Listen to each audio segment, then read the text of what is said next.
Hello, everyone. Thanks for tuning in. Once again, you're listening to World Combat Sports. Give me a minute so I can get to this weigh in. It's kind of running late as always. I'm going to do a share screen right here. For those of you that's tuned in, salute to you as always.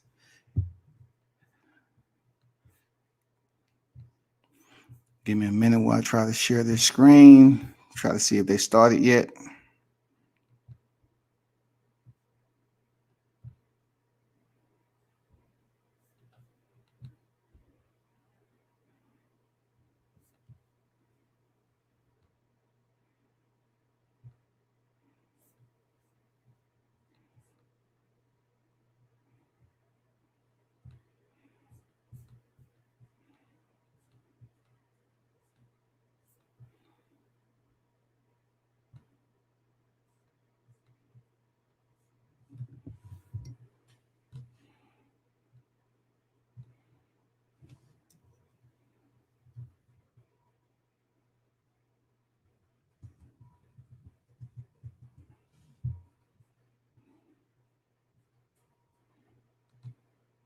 Hopefully everybody's doing great today. Just give me this 1 minute while I pull up the weigh-ins again.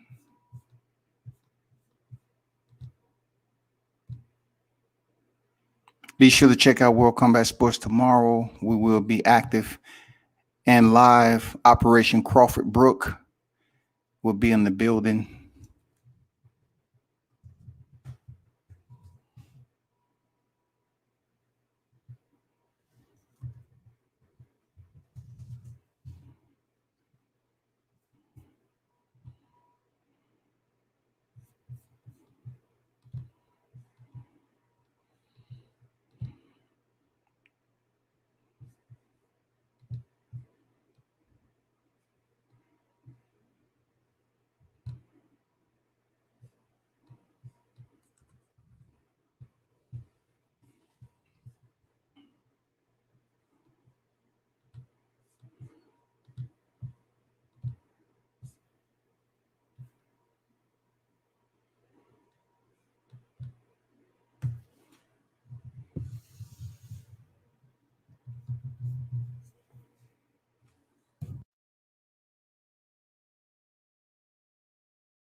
What's good, everyone? My bad.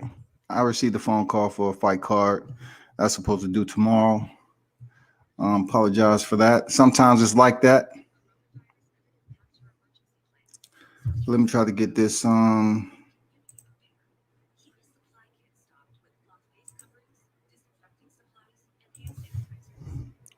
Yeah, busy weekend. Busy.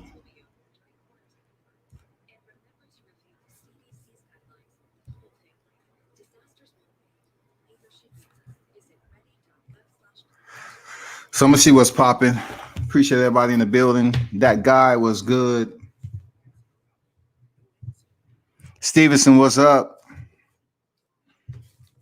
I received a phone call, man. So apologize about that. Everybody that's in the building, hit the like button for me. Appreciate your patience. Holding tight. Tomorrow is going down. Terence Crawford, Kell Brook.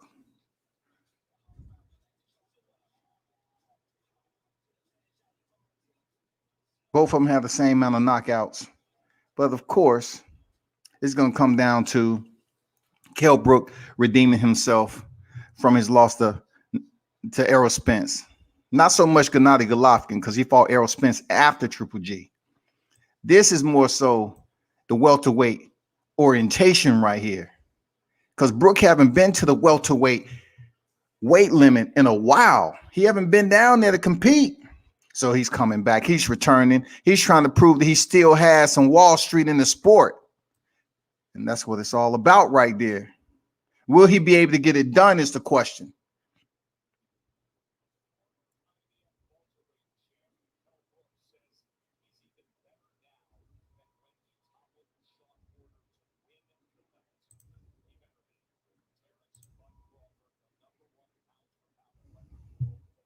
I usually don't stream the weigh-ins or any of that, but for the supporters, I appreciate you. I'm gonna do it anyway, just so you can check it out. Those of you that might be at work, over your girl's house, at happy hour, freaking, eating some crab legs and shrimp, lobster. You know what I'm saying? It's going down right here. Let's get it. World Combat Sports in the building. Kell Brook, age 34, former IBF world champion. We all know he was able to defeat Sean Porter for that. And then Errol Spence ventured into his own backyard and took the title in 11 frames. But Kell Brook looked in shape. He looked focused, and he's been talking that talk, people. He's been talking that talk. But not to be outdone, Terence Crawford has been doing the same. Kell Brook looked dry. You could tell you could tell the expression on his face. They've been shaking out. Let's go, bud. Let's get it, bud. It's time. Alexander in the building. Strapped up Sammy, salute. Simple Fi.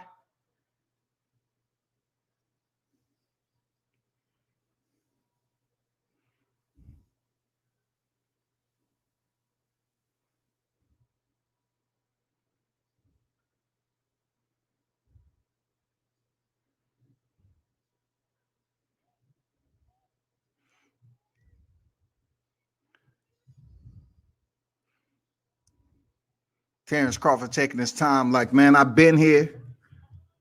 3 division, formerly undisputed. Kell Brook looking shape. Kell Brook looking shape, boy. Shredded. 8-pack.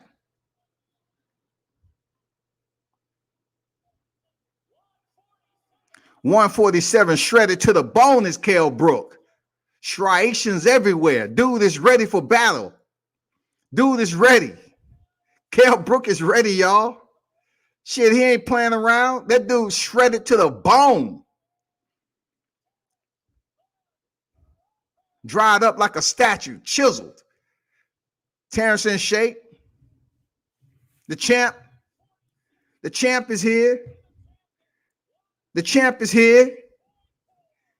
WBO, the champ, is here. 146.4. Terence Crawford, always professional. Shout out to Bo Mac. Kell Brook is super shredded, though. He looked like he about to go compete. And I can see it on his face, too. After these weigh-ins, man, that his body's going to take in all that hydration for real. Because he's dry right now, bro. But taking for somebody who's been there and cut down for competition, he's dry right now. Somebody that's shredded, look how shredded and dense he is. Man, Kell Brook is going to be up easily close to the 160s, if not over, tomorrow night. Easy. Man, Lomachenko and Teofimo didn't have those barriers, man. Let them face off for real. Move the barriers. Damn. I know the people going to be talking, saying, look how ripping shredded Kell Brook is. He ready. But the only thing that is a lack of water, people. Like, he barely have any water. He had to cut down, nutrition-wise, he had to cut that shit down and get dry. Kell Brook is dry.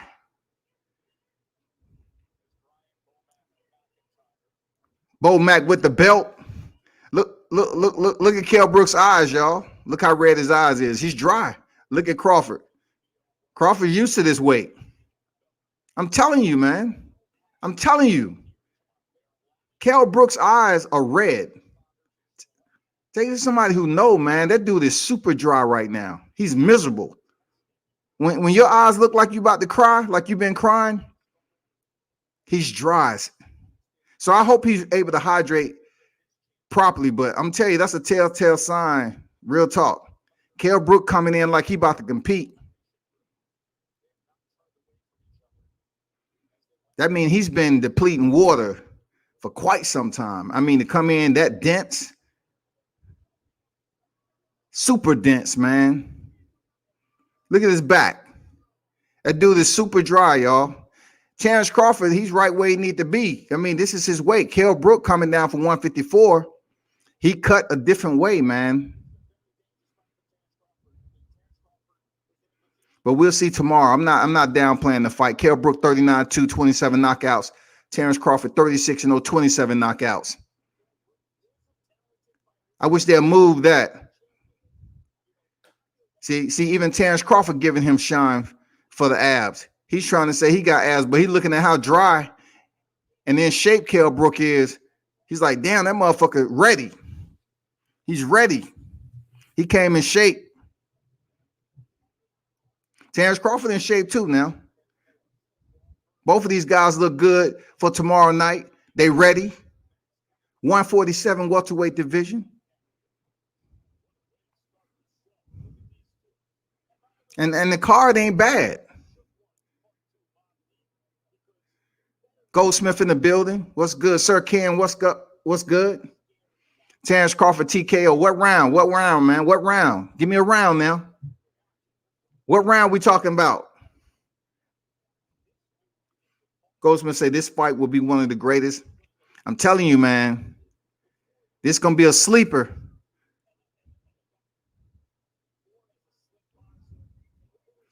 Terence is shredded too now.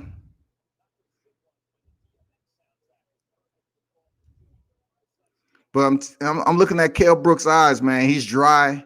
When you get that pinkish color, that red color in your eye, you dry it up. I know that look. Believe me, Terence Crawford looks better. He looks better for the weight cut.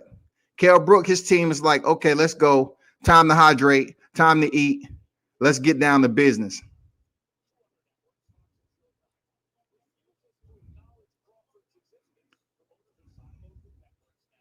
I like it, though. I like both of them came in. It's no drama. You know, no Gervonta Davis pushing one another. But I would have liked to see them get that Teofimo Lopez, Vasily Lomachenko type of stare down where, you know, Teo walked past. I mean, Vasily walked past and Teo met him and they was face to face. They was like, F COVID. F COVID. I want people to tune in. Forget all that. Shout out to the ring girls. Always got to show them love, you know. Shout out to the top ranked ring girls. Brook, you better hurry up. There you go. See what I'm telling you? He about to grab that bottle. That boy dry. He says, shit, I haven't drunk anything for damn 72 hours. Brook says, shit. And you see how he's sipping on it, right? You have to sip on it and allow your body to properly take in. And that's not just water. That's special. You know what I'm saying? That's electrolytes and all that other stuff that goes in so your body can take it correctly and you don't get sick, start feeling funny. You know what I'm saying? Terence Crawford right where he's supposed to be. This is his weight class. He didn't have to cut down from 154. Okay, Jackson say Crawford by decision. So we got one decision out there. You know what I'm saying? We got one decision. I Need Money say people always underestimate how strong Terence Crawford is. If he was bullying Jeff Horn, who is way bigger than him. I put it like this, Money, is that there are some people that underestimate it. I don't. I've seen Terence Crawford. I can pull up the video when he was in Texas running routes. Terence got speed and he got that strength to him. Yeah, he was up there giving Jeff Horn the Aussie. You know, they always say the Australians are strong, but yeah, he took it to him and stopped him in the 10th.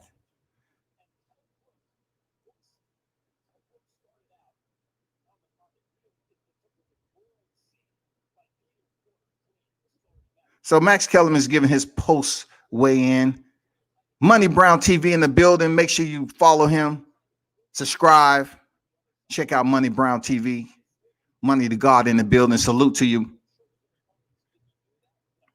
But yeah, man, there's some people out here that may indeed underestimate Crawford's strength. But I'm telling you, it's going to be one or two. I feel it. I think it's going to be one or two, man, on the upsets. One or two. I'm feeling it. You know, one or two on the upsets is coming up. We have this one, and then we have Errol Spence, Danny Garcia.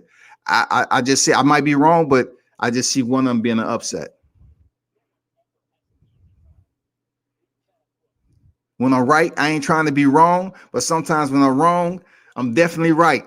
Whatever he said. You know what I'm saying? When I'm wrong, I'm still right. When I'm right, I may be wrong, but I'm still right at the end of the day. Let me see what Crawford got to say. All this stuff that he's talking about, he's about to gain weight. Okay, we both about to gain weight. What did that mean? So in other words, he started out by telling you, because he's always been a very big welterweight. In fact, his last 3 fights took place. Told you that rehydration means everything, people. Saying, hey, I'm going to be bigger than you. Like, how did that beef start just now? He talked about, I told him to make the weight. He made the weight. Now he's going to fill up. And I know I'm in a tough fight. I said, I don't care about none of that you're talking about. I'm going to fuck you up tomorrow. Yeah. We are on, we're not on premium pay cable, Terence. I know you're in a you got a little irritated. You're in a fighting mood. I get it. You never hold, listen, for anyone out there watching, when there's a weigh-in, you never hold a fighter's attitude against them. Correct. You're absolutely right, Max. Because they are in a fighting mood and they've been starving themselves. And there's Kell Brook. Alexander said Crawford coughing. See, I ain't want to. Oh, shit. They got both of them juxtaposed side by side, people. Here we go. Let's heat it up. Y'all hydrated? Y'all feeling a little better? Let's go. Let me turn up the volume, people. And that he told you he doesn't care. How did that start, according to you, that beef we just saw on stage? I don't think I started off by saying what side I'm gonna blow up to. I think we were talking before that, you know, and I just brought that in. I'm a naturally bigger guy than him. He's wore these Air Force 3s, I believe, all week, and to give yourself a bit an inch or two extra. I'm a naturally bigger guy. Come from lightweight up to welterweight. I've campaigned at middleweight. I'm a naturally bigger guy. You know, so but I don't give. I know you don't care. It don't matter. 5'9", I'm 5'8". What does it matter? It don't matter. But listen, you know, there's weight categories for a reason. You're gonna feel, you know. Listen, you know you're in my weight class now. Yeah, I mean, you're in my weight class. This is my weight class. This is my weight class. Yeah, you started off lighter than this, so it don't matter. This is your weight class now. This is. He has a point. Brook has a point. He was in this weight class before Crawford. Like it says, whatever it is. We both win on the championship limit. We're going to replenish, refuel, and the fans are in for a real firework night. That's all I can say. I'm ready. You know, Terence. Look at Kell Brook's eyes, Vice Crawford's eyes. All I can say, the fans are in for a treat. He'll be good tonight, but you can tell Kell Brook dried up. He's pushing through this interview. You can tell in his eyes he was dried up. Look at Crawford's eyes. After 3 fights at 54. I told you I'd made it. This is the easiest I've made it. I told you it's the easiest I've made it because I've been prepared for this fight. You know, so there's no issue. I've been fueling myself good in training sessions. This is going to be the best version of me. So if he's thinking that I'm over the hill, this is the best version because I've been fueling myself through every session. You know, and I've come in bang on the limit. I've done everything professional for this fight because this is shit or bust for me. So I know 100% Kell Brook in there is going to take that. Cheekbones going to be filled out tomorrow too. Them all sunk in, boy. Just make sure you write down all your words that you say. I am, you know, listen, I've got no excuses. I'm 100% ready for this fight. That's what's up. Appreciate that. Terence, that's what's up. No excuses. You know, you've been ducked by the other top welterweights. They cite business reasons, business decisions, because it's another network, another promoter.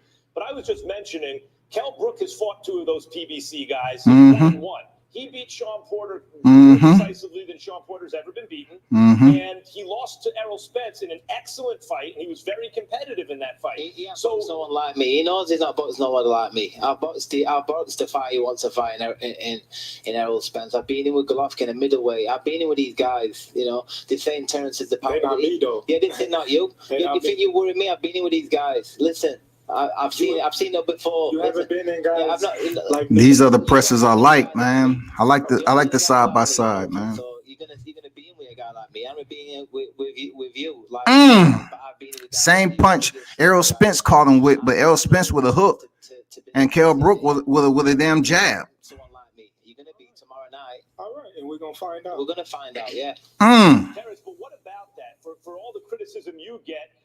You haven't cleaned out welterweight. They haven't gotten in with you. This guy's getting in with you, and he's 1-1 in the PBC against those elite guys. What is this a chance for you to do? I don't care. I'm 2-0 versus PBC. Nah, I don't care about none of that. Who he fought. Yeah. Bud, talk to him, Bud.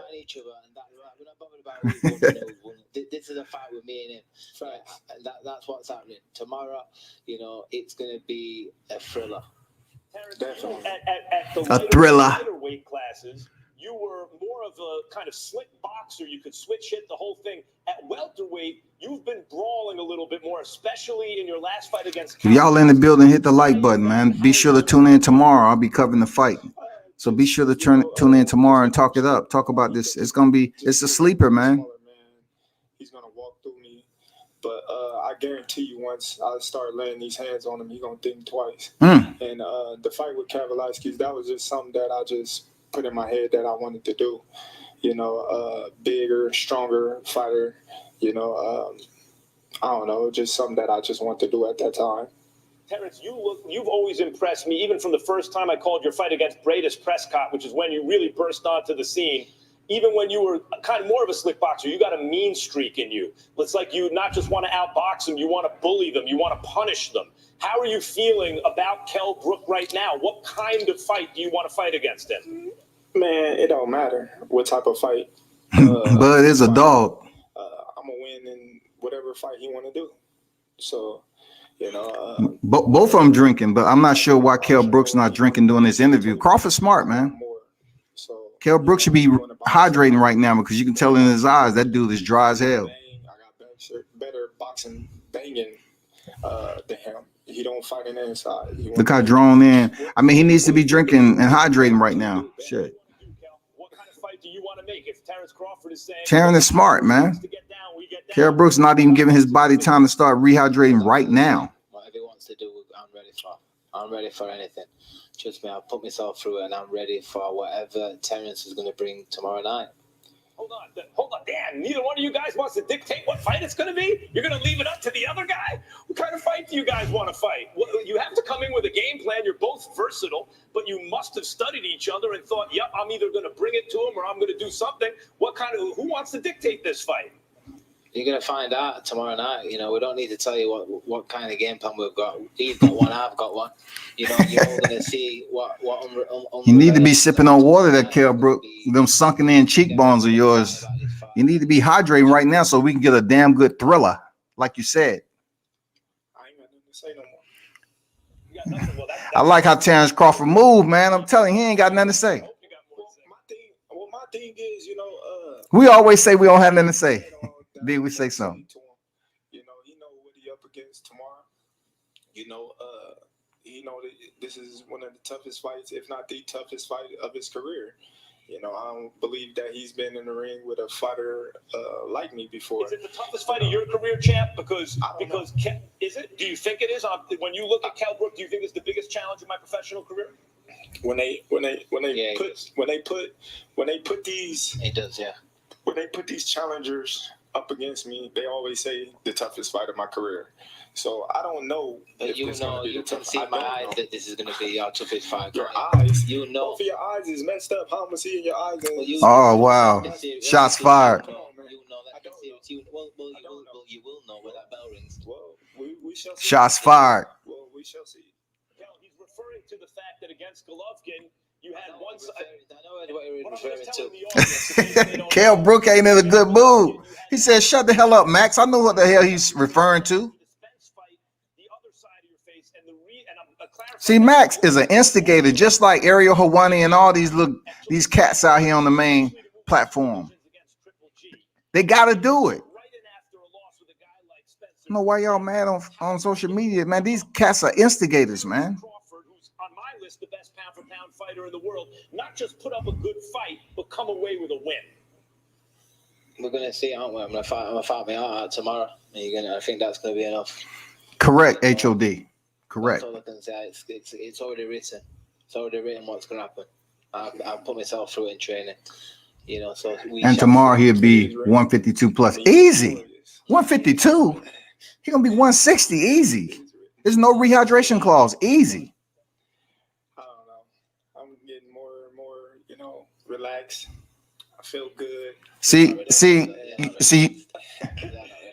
tomorrow we shall see. See, you see how Crawford saying he get more and more relaxed? His whole facial expression looked different than Brook. You know, that's the funny thing. Brook should have been taking his time to hydrate. See me and say, "Oh, he's not relaxed," or "He's this." I look relaxed, but he don't know what's in store for him tomorrow. Terence, I asked you a bunch throughout the years about pound for pound. Sometimes you play it off like it's not a big deal, but now you have a COVID mask that talks about your pound for pound status. That tells me it is a big deal. Andre Ward brought up the fact that after Lomachenko lost to Lopez, you are now considered more than ever by many, if not most, the #1 pound for pound fighter in the world. He was #1 without Lomachenko. Is it enough to win, or must you look impressive against a 7-1 underdog? Listen, like I said before, I'm gonna say it again. You know, it's just a people opinion. I don't really too much get caught up in the pound for pound and whatnot. Then why do you have a mask that says pound for pound? Because they made it for me. That's why, and that's why they made it for me. And I wore it. It really doesn't matter or make a difference to me whether, you know what I mean, I wear a mask that say pound for pound or not. I've been saying that since day one. You know, I always felt like I was pound for pound #1, you know, prior to Lomachenko being given the #1 spot. Kel, Now that they gave me the #1 spot. I wish they'd do this for all fights, man. Have a side by side and have the fighters talk and boost up the fight, man. You know, it don't feel no different. This is what sells right now, you know. Kel, you are an excellent fighter. And you're a big welterweight, as you said, and your only loss at 47 came to Spence in an excellent fight. And Terence Crawford did have a tough fight with Kalviaskis last time out. How do you feel about being such a big underdog? Why do you think you're such a big underdog? 7-1 seems long for a fighter of your caliber. They've obviously got it wrong. You know, they're not. I don't think they realise that I've been in with two elite fighters, one a middleweight and one a top welterweight, and the weight killed me for the Spence fight, fighting Golovkin and coming back down. I've known about this for a while. I've managed my weight. I've come on bang on weight. It's no excuses. Listen, it's a fight. I'm ready. That's all we need to go on about. I'm ready. He's ready, and that's all we can do. Terence, you talk about like whatever he wants to do, we can do. And I think you're the best pound for pound fighter in the world, but there's always a danger, or often there's a danger for top pound for pound fighters. When they fight a guy with a couple of losses, I asked you, is this the biggest challenger of your career? You said, I don't know, we'll see. Of, if not a letdown, almost like a trap game in a professional sport for a team, right? Where there's a way that your adrenaline isn't. Well, Margarito's a big fighter, you know what I'm saying? So where are you with all that now? I know you're not looking past Kell Brook, but I know Kell Brook them are not trying to rehydrate too fast, because believe me, it will mess you up. That's probably why he's not drinking right now, because he's coming down. But fight that's put in front of me, of course, you know, Kell Brook boosts a lot of adrenaline. Now they know what they're doing, man. It's a reason why he don't have a bottle in his hand. I think he should have been taking time for little sips. But you can tell, looking at his cheeks, how sunken in they are, and look how shredded and dense he was. He was dry, man. He was super dry at the weigh-in. I didn't train my ass off like I normally do, and I did everything that I had to do in training camp. So I'm not really too much focused on what's going on, Mitch. How you feel, bro? I'm just ready to go out there and display my talent and have fun doing it. Guys, do you have any last Kell Brook, man, he's gonna look totally different. I mean, before we get out of here, he about to go eat some red meat. There's nothing more much to say. The talking's done. Terence Crawford drinking water like he a happy hour. Yeah, ready for like that shit vodka. And I'm sure that we're both Grey Goose, Patron, shit. I like everybody to tune in tomorrow and support TJ in the building. Salute, man. Kell Brook, whichever one you support, and watch me put on a tremendous show. And it's not gonna be easy, bud. WBO welterweight title. Guys, I lied. There's one more question. This is on ESPN. It's not on pay-per-view. It's not on some kind of inaccessible outlet, right?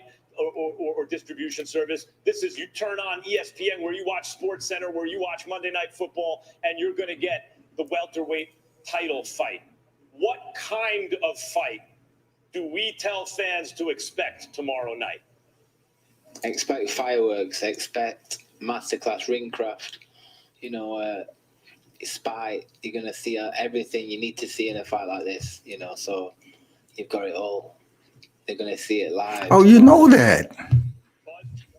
He's trying to leave too. You know that. 4th of July fireworks. Well, I can't wait. Terence Crawford, Kell Brook, always great talking to both of you guys. Always great watching you fight.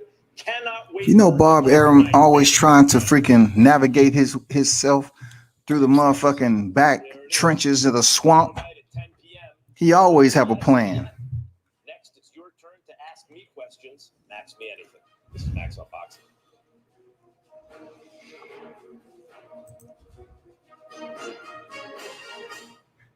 At Domino's, you can carry out 3-topping pizzas for. So people, salute to you, everyone that was in the building, man.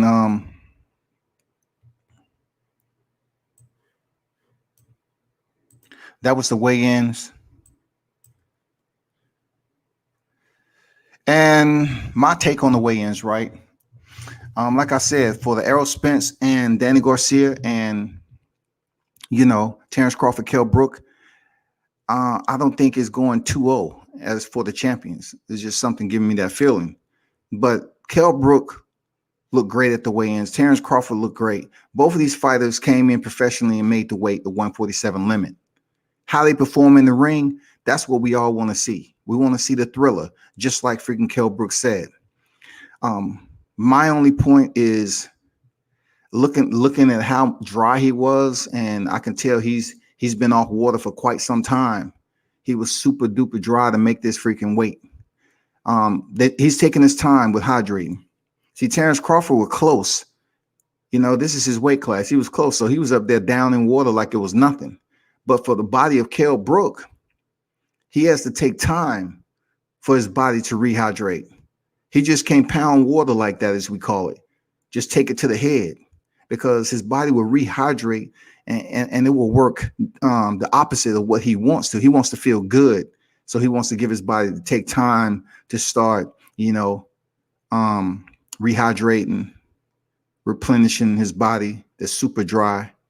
So when he step into the ring tomorrow, he feels good, especially with that meal tonight. He's going to go in there and eat good. And so he get in there and feel the way he's supposed to. It's a lot riding for Terence Crawford on this, because potentially, like I said before, Terence Crawford, if he wins, it sets him up for a fight with Manny Pacquiao.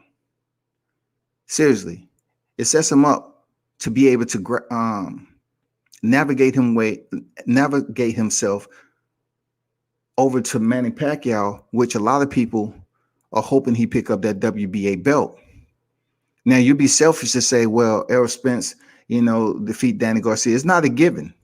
Neither one of these fights are a given. That's what makes it that much suspenseful. None of these fights are a given. Either fight, Crawford Brook, nor Garcia Spence, it's not a gimme. This fight is a sleeper tomorrow. It's going to be straight up boxing. And it's going to be who has the most dog in them until the mid to late rounds. I don't see this being an early stoppage. Terence Crawford ain't a knockout artist like that. He went into the 12th round with Jose Benavidez, man, who absolutely had one limb, one fully functional limb when it comes to his wheels. And he took him into the 12th round. You know what I'm saying? Kell Brook is not Kavalauskas. There's no way. So I believe this fight is going to be much tougher than what boxing fans and temporaries are giving it credit for. I think it's going to be a much tighter fight for Terence Crawford. We all know he can switch hit. You know what I'm saying? Terence Crawford said, I can fight going forward or backwards. It doesn't matter to me. But one and two experiences that he has over Terence Crawford. He has faced Sean Porter, for which Terence Crawford has not stepped in the ring with. And he's faced Errol Spence. The same.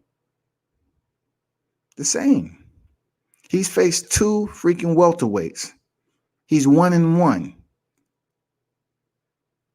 He faced two people that Terence Crawford has not been in the ring with. That has to give him a little bit of confidence within himself. They fought at 47. The same weight class across the board. We haven't even seen Terence Crawford, Keith Thurman, or Errol Spence. You know what I'm saying? Two of the top names at the time in the welterweight division. We haven't even seen them fight. Have we seen Errol Spence and Manny Pacquiao? Terence Crawford, Manny Pacquiao? The only one we got was Keith Thurman, and we all know how that went.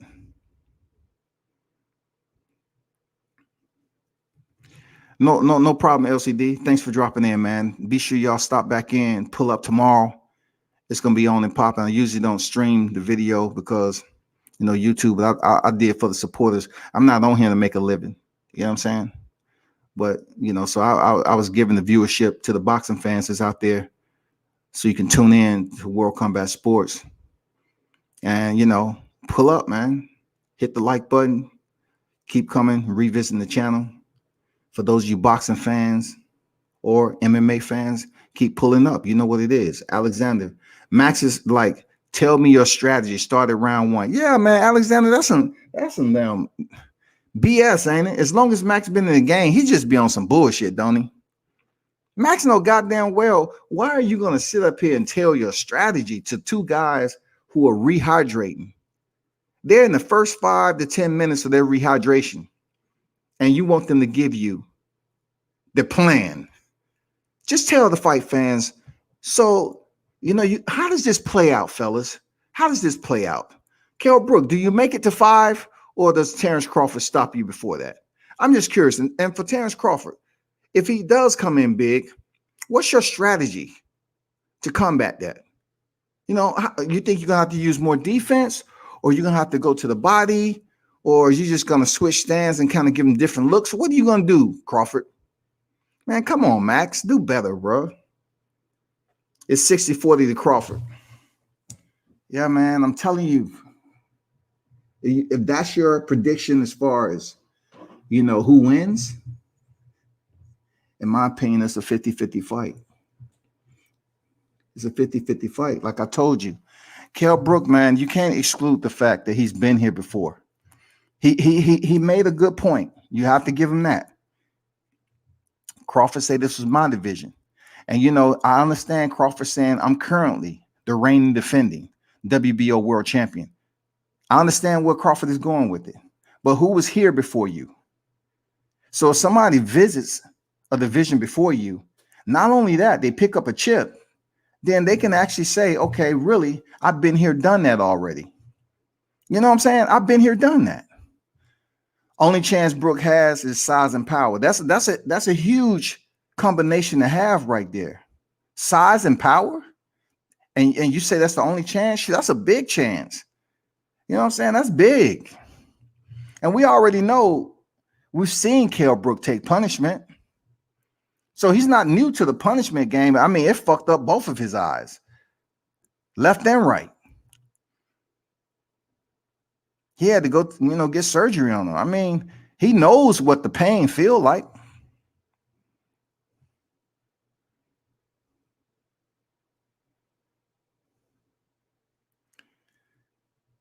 Pacquiao last fight will be either Crawford or Spence. I partially agree with that. You know what I'm saying? I do. Because that's the big money fights, and Pacquiao's looking for a big money fight. If it's going to be for the chip, of course, it shall be Crawford or Spence. Now, Pacquiao fight somebody in between, like Mikey Garcia, I'd be a bit upset. I'm not going to lie. Because I really want one of the champions, like you said, Crawford or Spence, preferably Crawford first, to go in there and fight Manny Pacquiao. Why? Because this fight right here in 2021, near the end of 2021, proper promotion, Terence Crawford being able to relocate, if it's a healthy relocation, Bob Arum has already spoke on it. He understands that the word is out. Come on, you think Bob don't know? Terence, he already done mentioned it. You know what I'm saying? So if Terence Crawford relocates, then guess what? I would rather him get the title shot first against Manny Pacquiao. So him and Spence can have equal hardware, so to speak, even though it's not going to be a 50-50 on paper as far as the purses. So they can have equal hardware for the people to tune in and this fight be PPV and they do solid numbers. I want this fight to be epic because we've been speaking about it so much, man. We've been talking about Crawford Spence forever and a day. Hell yeah, we want both of them to have that dual hardware. WBO, WBA world champion Terence Crawford versus Errol Spence, the WBC and IBF world champion. I mean, yes, both unified champions going in for the undisputed. Absolutely. No ifs, ands, or buts about it. You're going to have all the true belts. No controversy, no franchise, no nothing. It's going to be all the true belts. Lawrence in the building. What's good, man? Like I said on my other live, man. Like I said on my other live, it's hard for me to predict this fight. It's hard for me to predict it. Seriously, it's just, I'll be honest. It's a difficult fight for me. The feeling that I have about this fight is difficult for me to just like, okay, say so-and-so is going to do this. I think it's going to be a very competitive fight. I just can't see Crawford going in there washing Brook. I just don't see it. I do not see it, man. I'm not saying Crawford can't fight. We know he can, but I just don't see him going in there finishing Kell Brook like people are saying. You know, people are better. Look, fight fans, check this out. And I'm not here to lecture anybody, right? Because I know I got some intelligent people in the live chat. But check this out. The boxing fans have to pace themselves better when they sit up here and push the narrative for one or two fights a fighter had in his career or her career that didn't live up to the expectations or that particular fighter faced defeat. The two fights that people talk about all the time with Kell Brook is Gennady Golovkin and Errol Spence. You know what I'm saying? That's what people talk about. Even Terence Crawford said, you can't see out of both of your eyes. People tend to latch on or reach back all the time and compare fighters years ago. You know, it can be years. They compare him to that fight like a body doesn't heal. A body heals, y'all. You know what I'm saying? If these fighters were still fucked up like Brook, he wouldn't have gotten cleared for medicals to go to this fight. He wouldn't have gotten cleared. He has to take an eye exam. He has to get medically examined to make sure he's healthy enough to step in there. The same thing with Crawford. There's been a lot of upsets recently. Wouldn't be surprised if another happened. Yes, man. You know, I don't really go off what's been going on in boxing. I'm just looking at the fighter themselves. I truly get your point, though. I do. I get your point. Hanging the next Zaire Rahim. Comey, I'm not sure why. What are you talking about, Lawrence? Why are y'all steadily comparing these fighters to other people? Why do y'all do that? Why are y'all doing that, man? Early February versus Antonio Moran versus Jackson Marinez. Yeah, I'm looking forward to seeing that fight. Antonio Moran, Jackson Marinez. You know, since Rolly wouldn't give him a rematch, yeah, step in there with, you know, Antonio Moran. Why not? You know what I'm saying?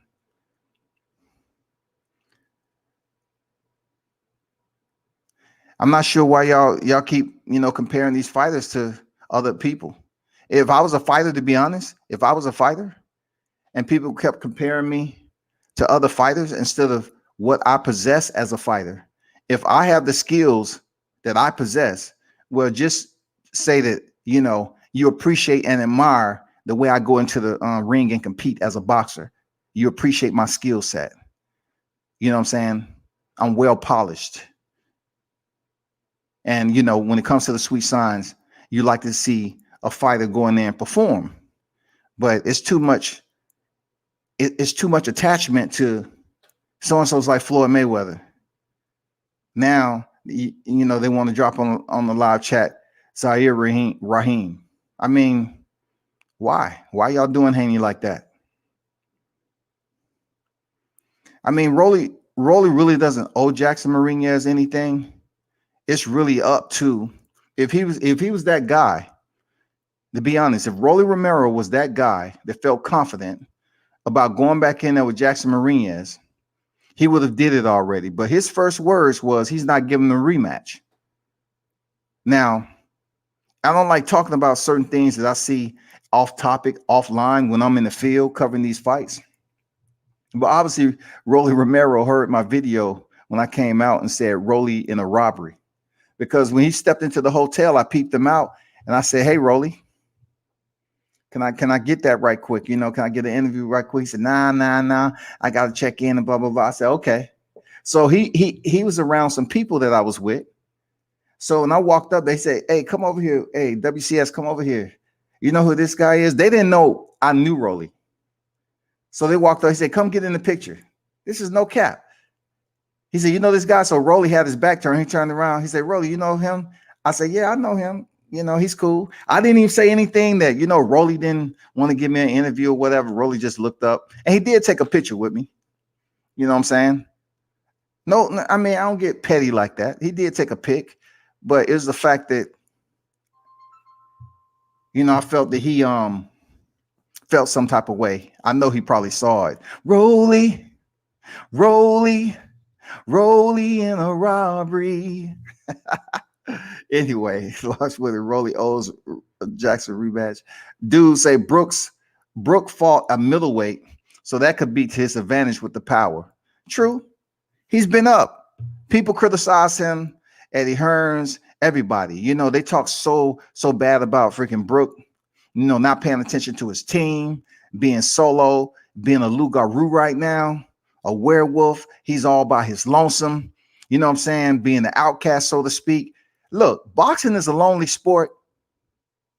They'll tell you that. Boxing can be a lonely sport, man. Because you can win, and you take that first L, people hop on here and say, well, I thought they had the goods, but they don't. SB90 in the building. What's good? What's good? Salute. What do you think if Brook get hit on his eyes again in early rounds? Now, put it this way. We all understand that it's all about the plan, the offensive strategy that you have. Not every fight is fought the same. So if Brook goes in there and haven't learned anything from the way he fought Gennady Golovkin and the way he fought Errol Spence, then he may suffer some swelling. He may revisit those type of areas of trauma around his eyes. You know, Crawford, I don't think he's going to land on Brook like that. Like Errol Spence. Errol Spence went to war. It was for a championship. Errol Spence went in that man's backyard, y'all. Errol Spence went in there for business. Yeah, he was going to sacrifice. Errol Spence went in there to sacrifice that night. Honor, courage, and commitment. He went into that man's backyard. That's what I respect, man. The Truth went in there for a title shot. When he was walking to the ring, Errol Spence was smiling. It wasn't the type of smile where he's all gippy. He was smiling like, it's time to eat. Errol Spence was smiling like, man, I'm salivating right now. Let's go. And he fought that way.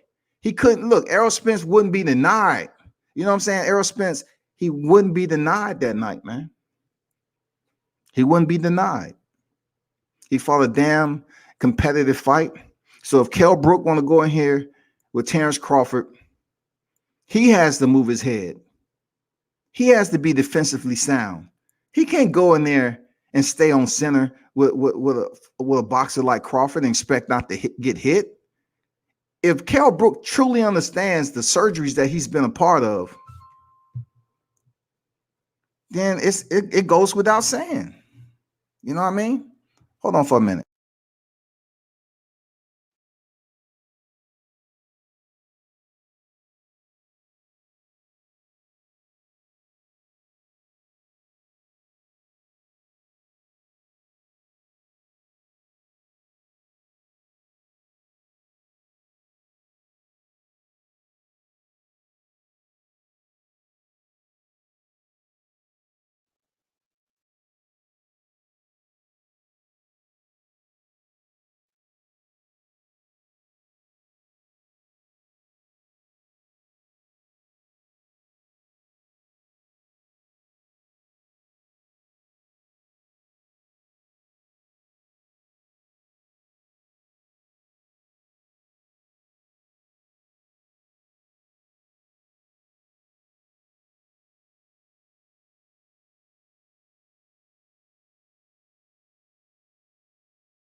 My fault, people. Doing double duty this weekend. Got a fight card to go to tomorrow, and then make it back here for the Terence Crawford Brook card, plus the undercard too. I got to show them love too, man. So, but like I was saying, Kell Brook has been in the game long enough that he has to come in there different. He can't come in there on some, you know, mano a mano, freaking Roberto Duran, Sugar Ray Leonard. You know, he can't come in there. Julio Cesar Chavez, Medrick Taylor. You know what I'm saying? He can't do it. He can't have that mentality, man. Jermaine Taylor, Carl Froch. He can't just stand on center. He just can't battle like that. If he has eye problems, he's been able to get away with the 154. Three fights at light middleweight, and he's good. So him dropping back down to fight somebody like Crawford, he should be experienced enough, smart, to go ahead and fight a better fight than he did against Errol Spence. Because that's the closest comparison right now. That's the closest comparison.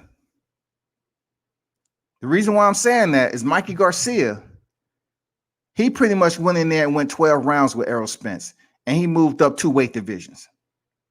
So it's going to be it's going to be Kell Brook's accountability to go in there and fight a smart fight, because Mikey Garcia, who's coming up from a lighter weight class, wasn't able to get stopped by Errol Spence. But it's how Mikey Garcia fought that fight. Yeah, he was defensively shelled and he had his high guard up. Absolutely. So that's what I'm saying. Kell Brook has to come in with a solid game plan, and he has to stick to it. He can't be playing around. He has to be extremely smart, methodical, and he can't get up in his feelings when Terence Crawford started to stick his tongue out at him, and play around like Terence Crawford likes to do. What do you think of Brook get hit on the eye again in early rounds? How do you think the first round will go? To me, the first round, I will say this. I truly think the first round is going to be active.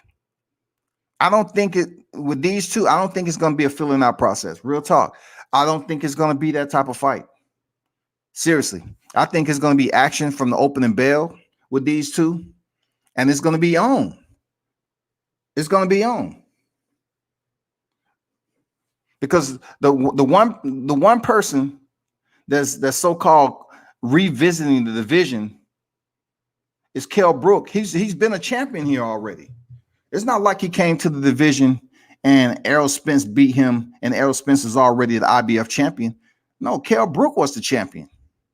He defeated Sean Porter, who's a former, and then Errol Spence defeated him. So we have to give him value to that shit.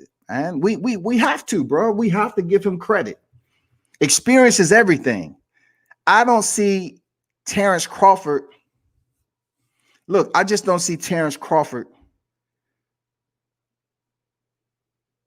exerting that same competitive energy that Errol Spence gave Kell Brook. I think Terence Crawford is going to be smart, but yet he's going to try to put on a show. Seriously. Like, I don't like bringing up names because that's a whole nother live. Okay, it's a whole nother live. But I was trying to tell people, you come in here and say you're going to do this and that and the other to another fighter, you need to do it. If you go in there and fight a boring ass fight and you're trying to set up a future clash with Errol Spence, people are going to be damn dogging you even more. I just don't see Crawford as being that dude, man. Real talk. Crawford is not that play it safe type guy to me. I don't get that vibe from his performances. I don't get that vibe from him as a man, period. He doesn't come off as just saying, you know what? I'm going to give Sean Porter Ugas, Yadina Ugas. I'm going to give that type of performance. I'm going to make it as banal as possible for everybody to, tune in. But I'm going to fight this way just so I can get to the fight I really want with Manny Pacquiao and Errol Spence. I don't see Bud being that type of guy. Is it possible? Yeah, if he put away rounds early, it's possible. Like someone said earlier about freaking upsets. When you step up in competition, people, look, when you step up in competition, everybody's not going to give you that Mike Tyson synergy, man. Everybody don't have a mindset like Tyson. Tyson will tell you he has one gear. Fighters today have several gears, and they have a more carefully thought out process. Fighters kind of, pretty much fight smarter. They try to fight carefully, cautious. They're not going to tell you they fight cautious, but they come in there with a more suitable game plan to get the job done. And then if they're going in there with an opponent, they have to make sure their performance live up to what people expect of them. Teofimo Lopez, Vasily Lomachenko. Who told Lomachenko to give away the first half of the fight? Nobody. Nobody on Team Lopez did, but that's what he chose to do, to come back in the second half, and he just couldn't reel it in. For Brook, does he have what it takes to hurt Crawford? Does he have enough punching power to put Crawford in a predicament? And I say he does, man. He has the power. Brook is not a weak type of dude. And I know y'all keep bringing up the eyes, but what about the hands, though? You keep talking about the eyes. What about the hands? Kell Brook ain't a chump now. Got to give that man his credit. Both fighters, give them their credit, but more so, credit Kell Brook, man, for his words. Hold him to his words. He came in. He met the weight. I think it's going to be a damn good fight, y'all. We've seen Crawford hurt several times. I'm telling you, that doesn't go away. We've seen Crawford hurt, but that doesn't mean I'm going against Crawford in this fight. I'm just trying to, give both sides to the fighters in their pros and cons. Kell Brook is no chump. Terence Crawford is no chump.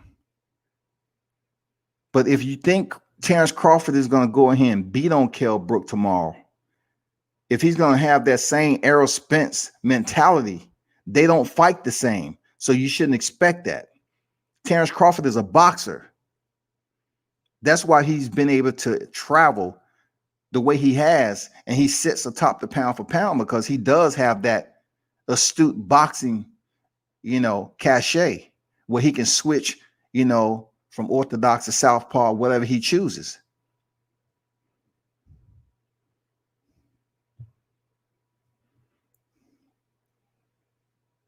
Why is that this fight wasn't promoted properly?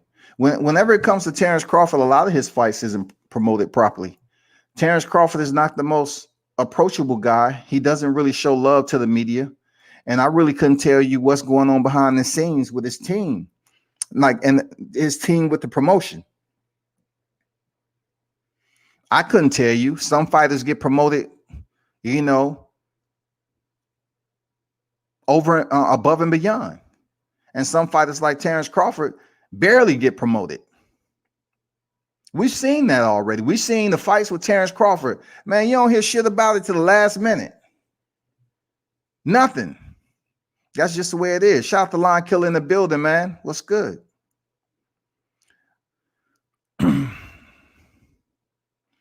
Errol was weight drained. Spent his entire camp losing weight. Mikey did win a belt at 142. I say he moved up one weight class. Okay, I got you, TJ. But I must rebut that with this right here. When you all say he moved up one weight class, all right? When you in high school, those of you that went to high school from 8th through 12th, when you left one grade and you went to the other one, you say, okay, I went from being an 8th grader to a 9th grader, and from a freshman to a sophomore, because immediately you left one grade and went directly to the next. But when you go from the 8th grade to the 10th grade, they say you skipped, right? So in this particular scenario, if Mikey Garcia fought Robert Easter, who's at 135, and moved up from 35, 40 to 47, how many weight classes is that? Junior welterweight, the welterweight is 2 weight classes.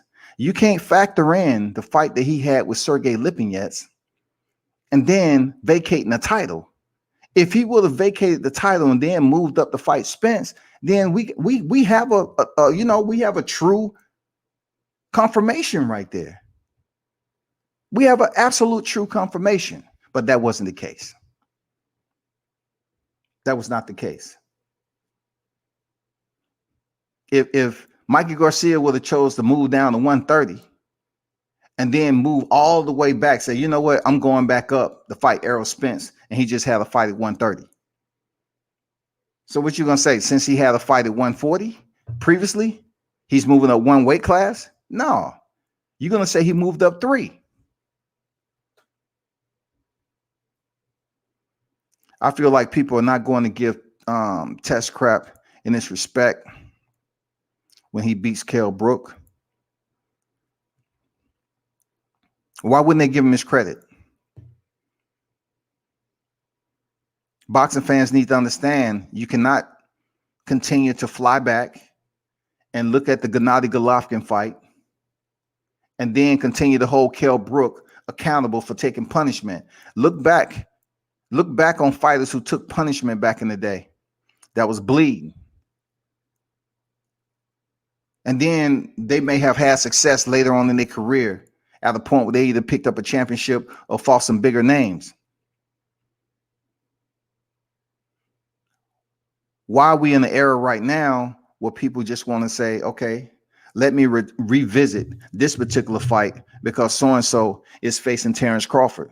Well, I didn't hear this narrative when Kell Brook was stepping in there for 3 fights at 154. People wasn't talking about his eyes. So you're coming now and saying, okay, he's about to go in there and step in with Terence Crawford. He should be concerned about his eyes. He's fought 3 fights at junior middleweight. I mean, what more do you want?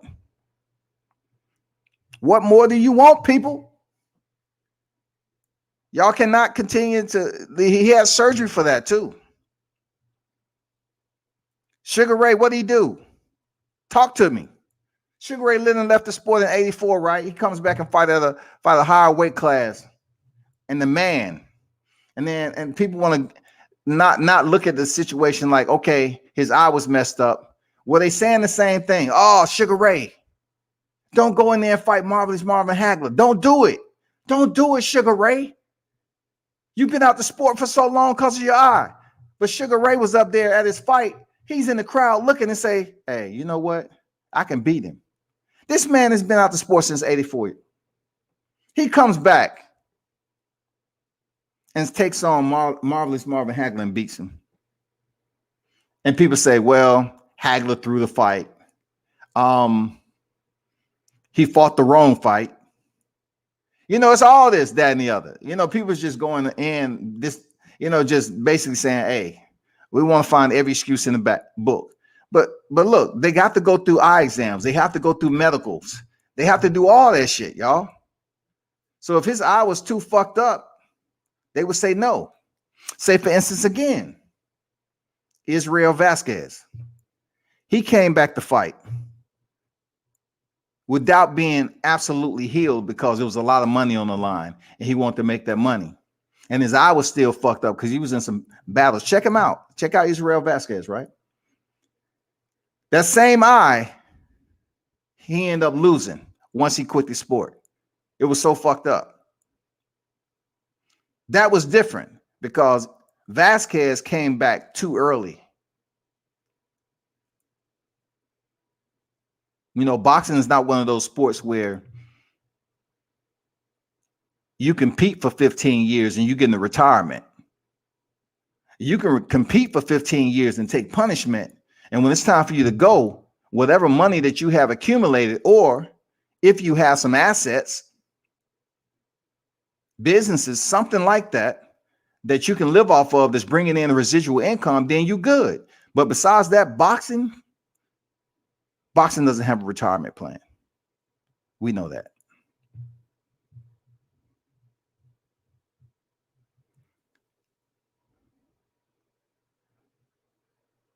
Terence Crawford. Okay. Yeah, man. They'll give him his credit because it's not like Terence Crawford is facing Kell Brook immediately after he faced Errol Spence. It's not like Kell Brook is coming off losses or even a single loss within his last 2 fights. People are going to give Terence Crawford credit. If the temporaries want to get up here and say, okay, Terence Crawford defeated Kell Brook, and they want to bring in, well, he was damaged goods, then you should say to that person, fuck you, I ain't listening to you no more because you're a temporary.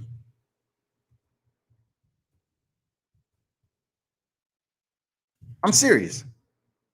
Because that's fucked up for somebody to continue to bring up the same shit and a person has been fighting at a higher weight class from the last fight that he took the damage from. You know what I'm saying? He fought Gennady Golovkin in 2016, and it's 2020 on the final semester of 2020. A new calendar is on deck. 2021. He fought Gennady Golovkin in 2016. People. He fought Errol Spence in 2017. And you trying to tell me his body hasn't healed? He damn near took a year off after the Errol Spence fight to take care of the same damage that he had from the only 2 losses on his record back to back. He took 2. Look, Kell Brook took 2 L's against 2 killers. 2 L's against 2 killers back to back. Several months in between Gennady Golovkin and Errol Spence. He took on 2 undefeated killers and took 2 L's. Then after that, he fought a fighter with only 2 losses, 29-2. And Zarafa, 2 losses. And then DeLuca, 1 loss. His last fight was February of 2020, and he's not ready. So anybody who get on here talking about Kell Brook and the damage that he took for Gennady Golovkin in 2016, September, let me see, was it September 2016? If you're still talking about that, I don't know what to freaking tell you. That's just like the people who bring up Vasily Lomachenko defeating Gary Russell Jr. How long was that, people? And why are you still talking about it? That's all I'm saying. Why are you still talking about it? That shit is not fair at all.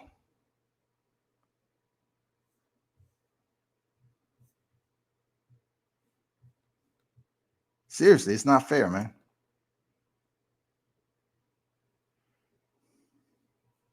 But y'all know that already.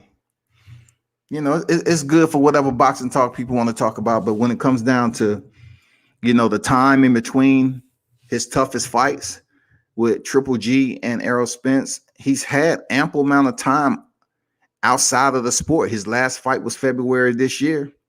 We're about to close out. We already in November. We're about to close out, y'all. Capiche? Hasta mañana. Jane. That's bye in Japanese. Jane wakarimasen. Hi, hi. Don't let me start talking Japanese on this motherfucker. But it's going to be a good one.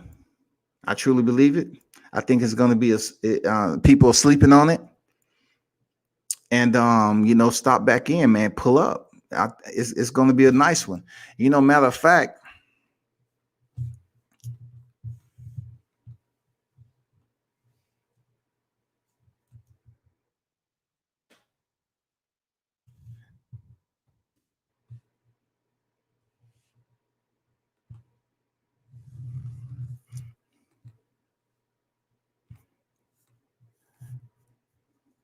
I'm going to drop something in here right quick.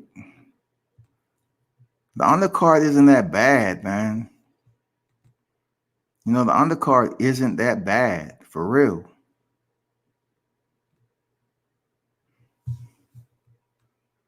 I'm going to do you one better, man. For those of you that really didn't copy and paste the shit the other day, I'm gonna hook you up. Once again, I'm gonna hook you up.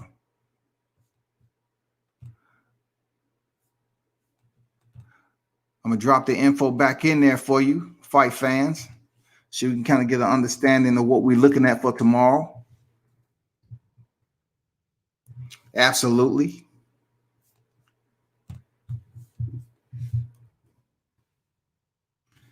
So you can pretty much see in the comment section the entire fight card, the comments from the presser.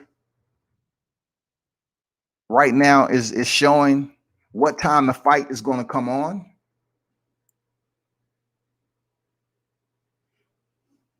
They have the main event and co-main event. The co-main event is Joshua Franco versus Andrew Moloney 2. We already know that Franco was able to defeat Andrew Moloney the first time. And then coming on at 7 p.m., 4 p.m. Pacific, we have Joshua Greer Jr. versus Edwin Rodriguez for an 8-round bantamweight fight. Tyler Howard versus KeAndrae Leatherwood, 8-round middleweight. Duke Ragan against Sebastian Gutierrez, 4-round featherweight. Vegas Larfield against Juan Alberto Flores, 4-round bantamweight. And then, the first fight, supposedly, if we're looking at the lineup on this card, will be Raymond Muratalla versus Luis Porozo. That should be the first fight to kick off if they're going to televise it. That should be the first fight right there. And then we're going to filter through it. So it's 5 fights on the prelims and it's 2 cards on the main. Co-main and main event. So there you have it.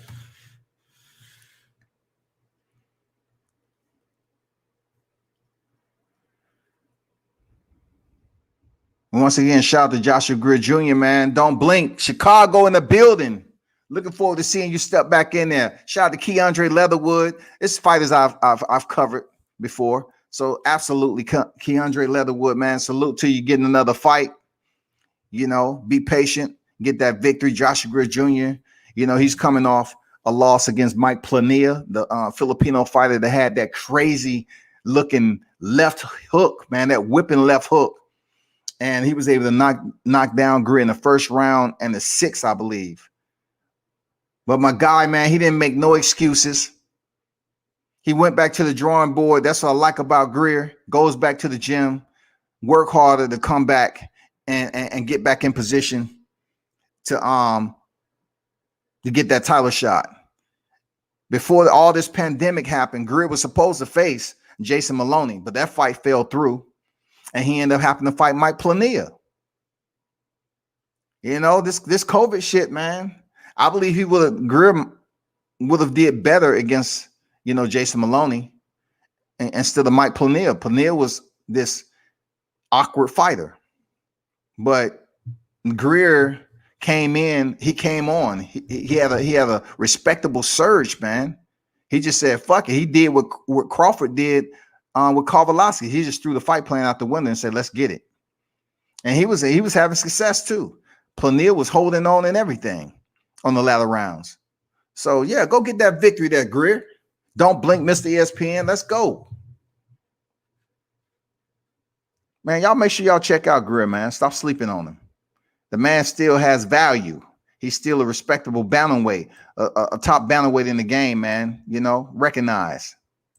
Recognize for real. He's the one to bring the pillow to the dance. You know what I'm saying? Real talk. So show my man some freaking love, man. But yeah, that's where we at right now, people. I have another video I'm going to put up. Receipts, of course. I could. Nah, I'm going to do it on a separate live. Because, I have my email attached to my website, worldcombatsports.com. So sometimes people hit me up. And I made the Devin Haney video, and that wasn't personal at all. I made the Devin Haney video, and some people was hitting me up. But y'all have to understand, those of you that was hitting me up, saying what you were saying about Teofimo, you cannot use the same language. When I have receipts that I just didn't start following Teofimo Lopez, they had like black media can't follow anybody unless they say so. That's not the case, bro. Like, I'm not hating on Devin Haney at all. I'm not, regardless of what Bill say. I'm not hating on him. I'm just telling you what I see. That was my opinion. It's not opinion is not based off fact. But people, make up ghost accounts and come in here and drop shit in your PM and your DM, and they crying about shit that's not even relevant. I'm just going off what was said before the fight. If you're going to send a fighter into retirement, do it. Do it. That's just like me being 50 years old. I go ahead and spar a young dude. He say, man, I'm going to hurt that old man. I'm going to send him to retirement. Again. He's supposed to do it. You know what I'm saying? That's not anything. I mean, he's supposed to do it. Real talk. He's supposed to do just that. So when it doesn't happen, then of course people are going to have. I'm not the only one that's been making a question mark, a huge ass question mark as to how he's going to fare. I'm not the only person, but I have receipts though. Those of you that keep saying the same thing that he was Lomachenko's mandatory. That's a lie. I have receipts. Don't make me pull it up. Don't make me pull up that receipt. You know what? It's Friday. Man, I be in the field, man. I have so much stuff on my hard drive, and I don't even put it out there. You know what I'm saying? I don't even put all of it out there. And when people, want to continue to say you ain't doing nothing because they too lazy to freaking check out your catalog or check out the work you really put in, you have to remind them. They're like, when it comes to Devin Haney and Teofimo Lopez, I got to choose a side. I don't have to choose shit, but what I choose to do. You know what I'm saying? But y'all want to see this receipt? I have a receipt where people was up here saying to Devin Haney, he was freaking Lomachenko's mandatory. But I have on record with him telling people different. But when it all came out, I didn't even put it out there. I didn't. I got so much shit that I did in the field that I don't even put it out there. I just, sometimes just do a video or whatever. I care enough to care less. Lopez Sr.'s been saying the same thing. He's been keeping the same energy. You know what? I'm about to hit y'all with the receipt. This is a compilation of receipts, man, because people be trying me. They thinking I'm just coming up with this shit, and I'll be dropping receipts. You're like, whatever. One time, you hating on. I'm not hating on Devin Haney, man. I'm media. I'm about to give you this receipt. Because y'all asking for it. I was going to save it for another live, but I got so much freaking shit on my hard drive. Hold up for a second. Let me locate this right quick. I'm about to give you all the receipt that you want. I always want to talk about Lomachenko ducked him. He ducked him. He's just that and the other. How? It wasn't nothing in stone that's saying that was his mandatory. But let me give you this receipt right quick so you can run and tell that. Okay? Because I be out here low crawling. I do, man. Just face it. Don't come up here and act like it's something different. Hold up. I'm about to give you what you want, how you want.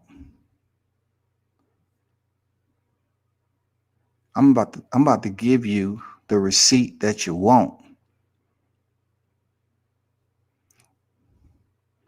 Because y'all coming over here acting like it's something different. Nope. Chill, T.O. Just chill, T.O. Just relax. I'm about to give them this receipt so y'all can run back and say, I'm not hating, but I do my media shit.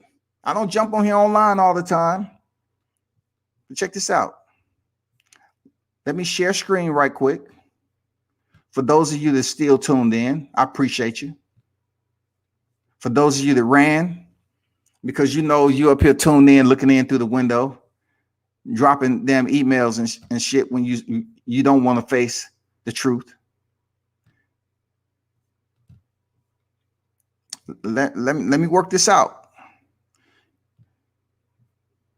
Let me get the full screen for the fans. All right.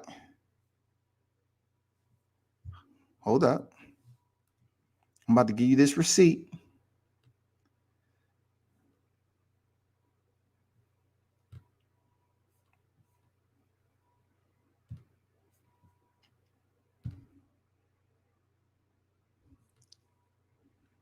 And y'all tell me what you think. All this is my footage. Not anybody else. This is my shit. Let's get it. Lopez, 11-09 knockouts. February 2nd, we fighting in Dallas, Texas on ESPN. World Combat Sports. Watermark on there. Shout out T.O. From you on Saturday night. Taking over the show. And it's all due respect to all of these fighters out here. This the presser. This me filming this shit. Solo dolo. What we plan to do is take over and Media. Everybody's expectations. People, they're talking very highly of me. So we have to back it up. And I'm used to it through my father, my coach, who talks very highly of me already. So come Saturday night, you guys will see something bigger and better. As the opponents get tougher, we're going to get better. That's what it really is. When it's all said and done, being here. There goes Senior. There goes other team member right there. Media shit. Stop playing, man. This pandemic is the only reason I started doing lives. That's what really you're looking for. 2017 Prospect of the Year, 2018 ESPN Prospect of the Year. I know that you are proud of those accolades, but who is that up there? Right on that verge of saying, okay, it's been great. Alida Alvarez, Prospect of the Year, but I'm ready now. Diego Magdaleno.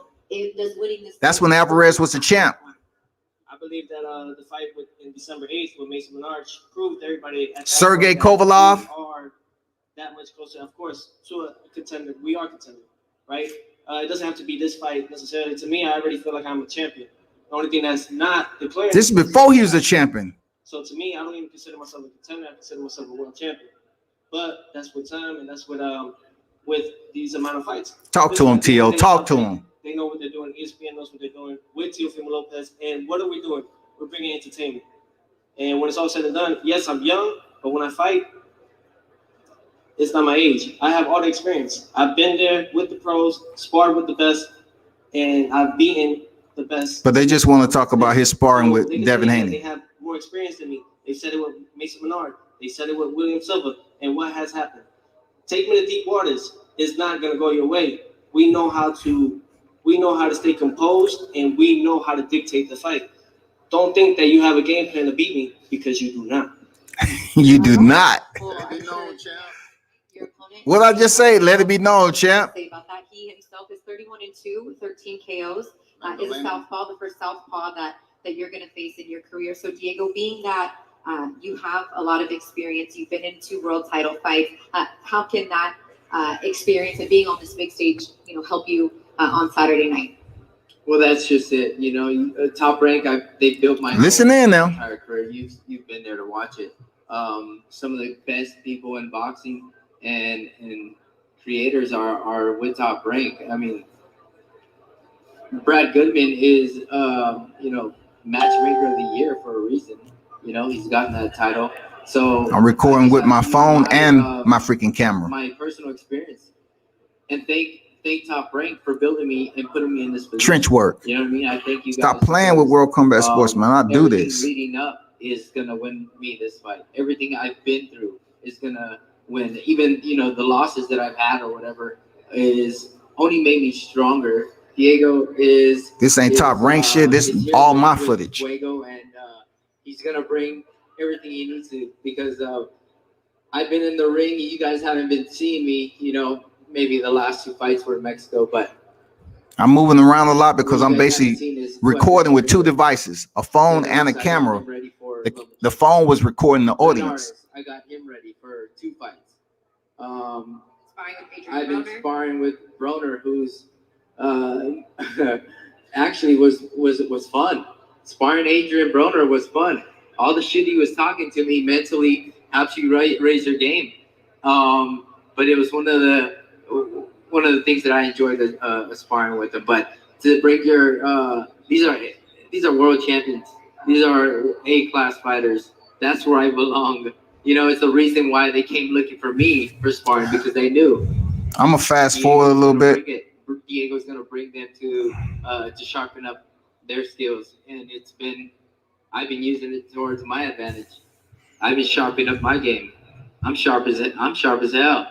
So that's what I bring to this. I bring my experience. I bring the new corner. The new corner, yeah, of course. We have a professor of boxing in my corner, Ismael Salas, who has. Now, what you hear is me taking pictures while I'm recording video. Changes. I believe this fight here is gonna multitasking. The main event. Photography, video. A lot of action packed and some greatness, some good to. He's right about that. Steal the show. For sure. No, for sure. And here goes Senior. We're what Senior say? He's scared. Look at T.O. laugh. No one's scared. Stop playing, man. Fire. You know what I mean? Come on, y'all. Stop playing, man. It's deeper than this social media. Thank you, Diego. Good to see you again. Appreciate it. We're looking forward to it. You guys won't want to miss their fight. It's opening Good up. job, Diego. Yeah. How you doing, man? Interview. World Combat Sports. Hey, we talked when we was in MGM Vegas, man. How was training camp for this particular bout? It was good. I think overall, listen, we've been ready since last fight. So we have that left in us too. So this camp alone, we just had to be more careful, more I need water. But what I mean is that we need to just be more cautious about a lot of things. We're already ready. The main things we just take care of the body, really, and overall, it's been a good camp. Hey, Teofimo, what's the strongest asset, man? When you say takeover, you've been doing just that. I saw you step in the ring against Menard last time. You know Devin Haney, a foe, a compeer of yours in the sport.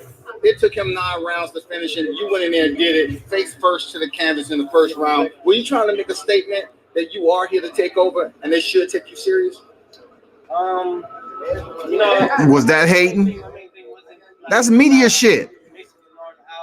I ain't lying. Until later rounds, but it happened the way it did, Yeah.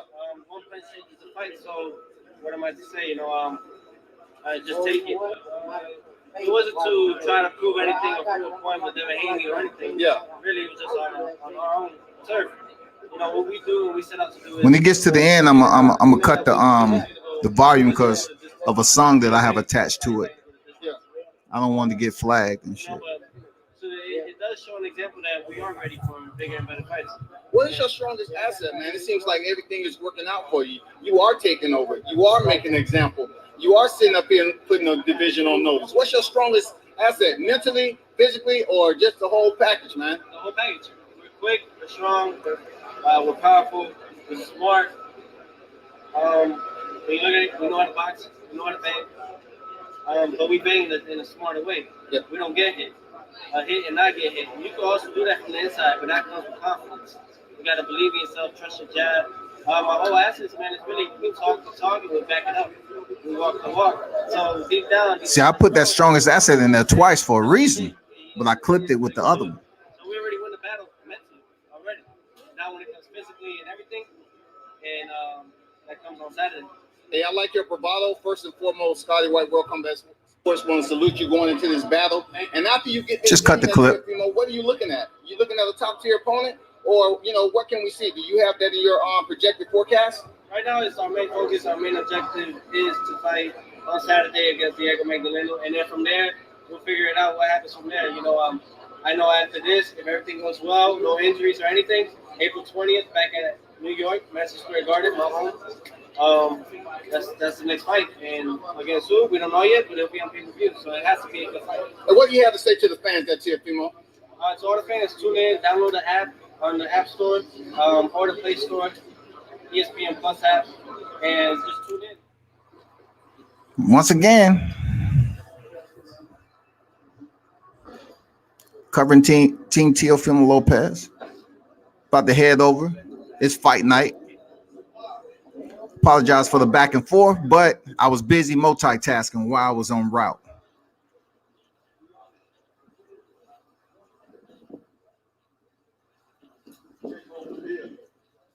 I don't know why they try to play me, man. Like, it's all about the views on here, man. Come on, man. I like the field better than I like this online stuff, for real. The trenches is where it's at, man, with media. Come on, bro. I want to act like nobody don't cover boxing unless you're getting on here with 800 people tuned in. Y'all want to drop emails like somebody they ain't freaking driving to these places and shit. I drove all the way up to this fight. Look at the belt.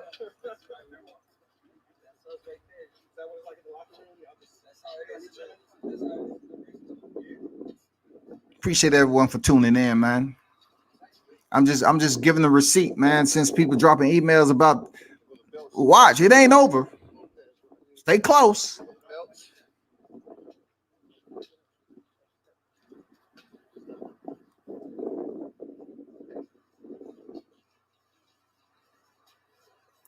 Going in through the back door.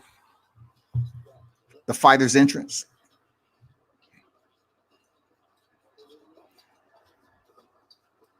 Those guys that's filming is the big dogs. I'm just a regular dude. You know what I'm saying?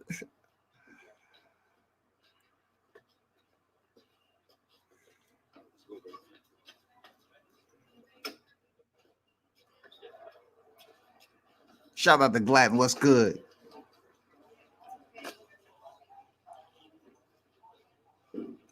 Fighter's entrance. Check in.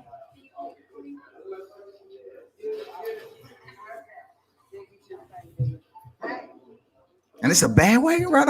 How you gonna say it's bandwagon? That's trench work. There ain't no bandwagon. Man, I fuck with T.O. Senior. The whole team. What's up, everybody? Welcome to Sports with Teofimo Lopez. They got the scraps right there.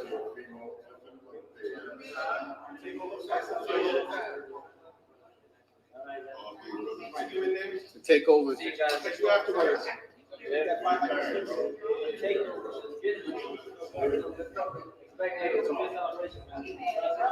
This right here is the most precious part about boxing. If you're able to cover certain fighters, even before they make champion, even before they make the champion pinnacle, you're able to cover them. That's what's special to me. Just so y'all know, it's not jumping on and then catching them when they're already at the top. You know what I'm saying? Yeah, they pick up all the secondary, third-dairy belts and all that, but exclusive coverage, Teofimo Lopez.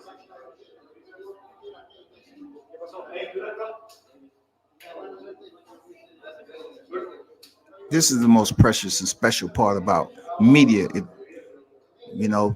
Being there, involved with the family, the team, the fighter. That's what it's all about. Exclusive World Combat Sports with Teofimo Lopez, and also live. Shout out to Joe.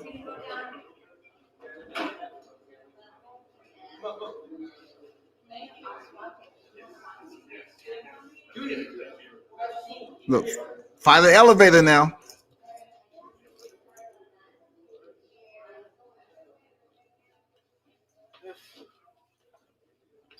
There goes Senior.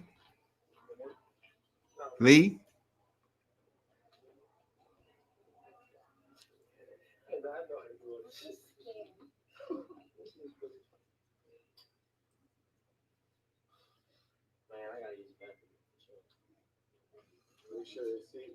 I mean, it's for you, the WCS supporters, man.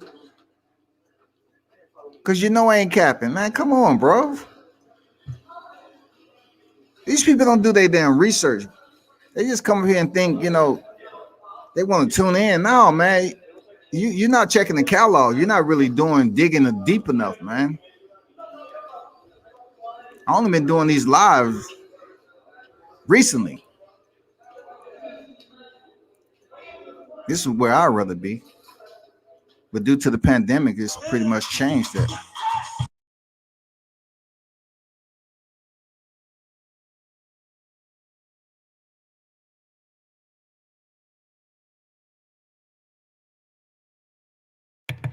Like I said before, video and pictures.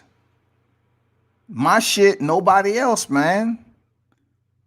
Come on, bro. What y'all talking about? It extends way past the keyboard and the screen. And believe me, I'm getting to Devin Haney. I just wanted to show because people want to make it seem like it's a black and Mexican thing.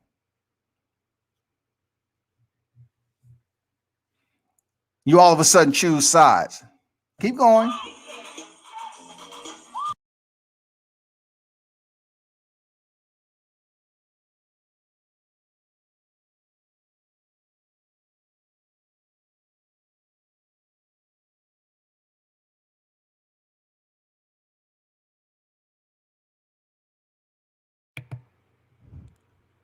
Locker room before the fight. Locker room before the fight.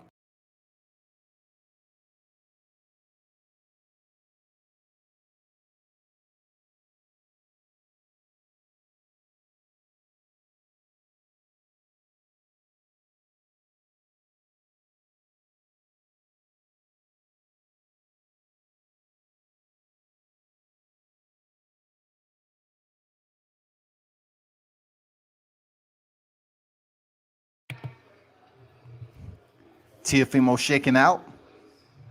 He about to go shake out.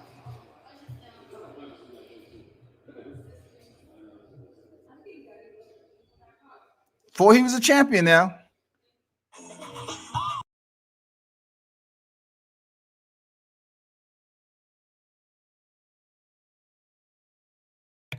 Senior. Shout out to Senior.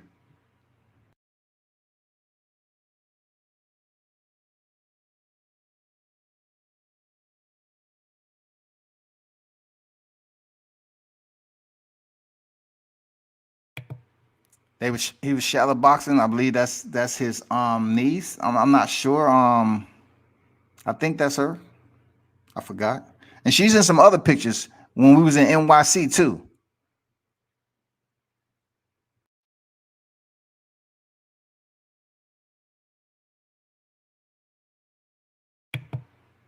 This right here is before he walked out.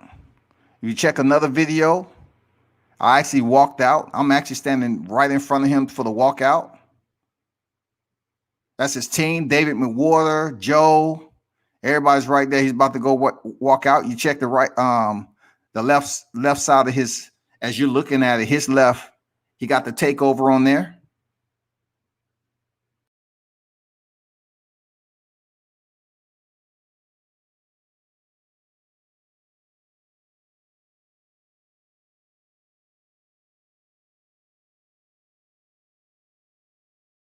Excuse me. Let me go back. Let me go back.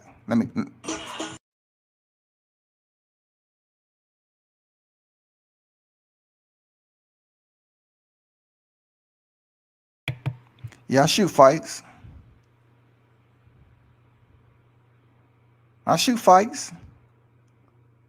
Slow down the steals.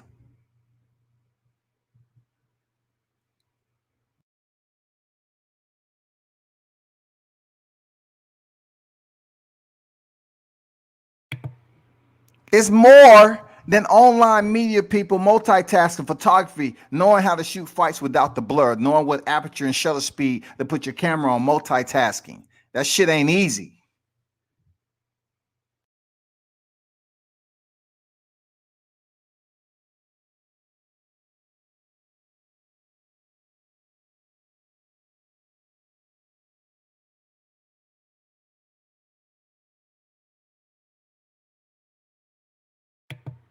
Once again, before he was a champion, my photos, my footage, my content, trench work, media, World Combat Sports. I'm not being braggadocious. It's just when you leave emails like that, sometimes, you know, you get me to go in the archives and show you the work, because you know, you gotta damn take the footage video and then you gotta come back and edit your shit. That's I don't go into detail because sometimes, you know, I'm not living. This is not what I'm living off of. I'm living, you know, the cover of the sport, not to go in here and just plaster motherfucking videos all over the place. I do it for the love of the sport. Steals, knowing what correct speed and how to take photos of boxers. You know, you gotta study the movement. You gotta get used to get the money shot.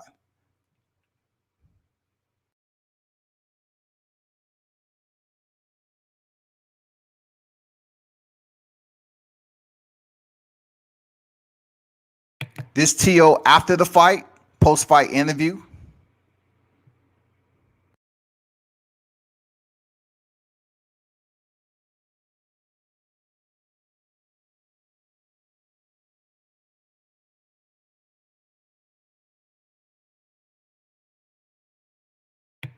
This is post-fight dinner. That's his fiance. They wasn't even married at the time. His team. I'm taking the pics.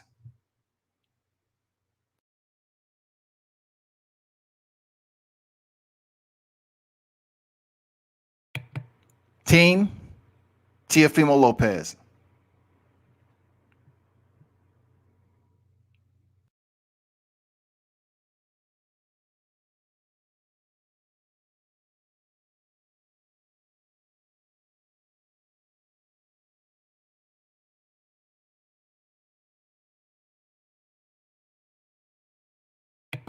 Now, this is what's special. Once again, when you're able to cover boxers, not just Teofimo Lopez, when you're able to cover boxers and their teams in these moments. Because that's before they actually reach the highest pinnacle.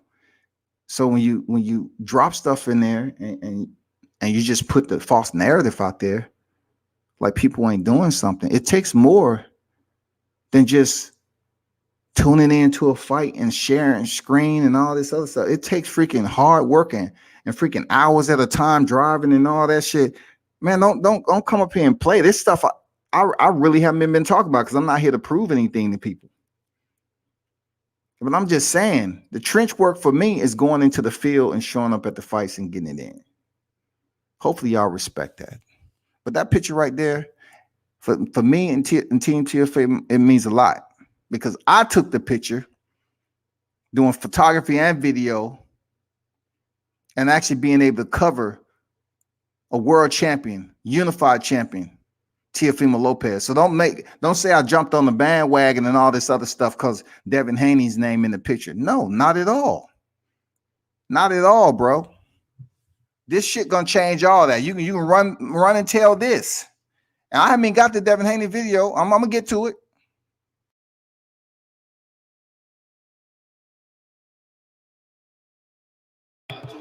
This senior, same energy, same message. He's gonna take over the boxing world. This is us, and it's there for the taking. You know, we there for the taking. The man is giving you the forecast.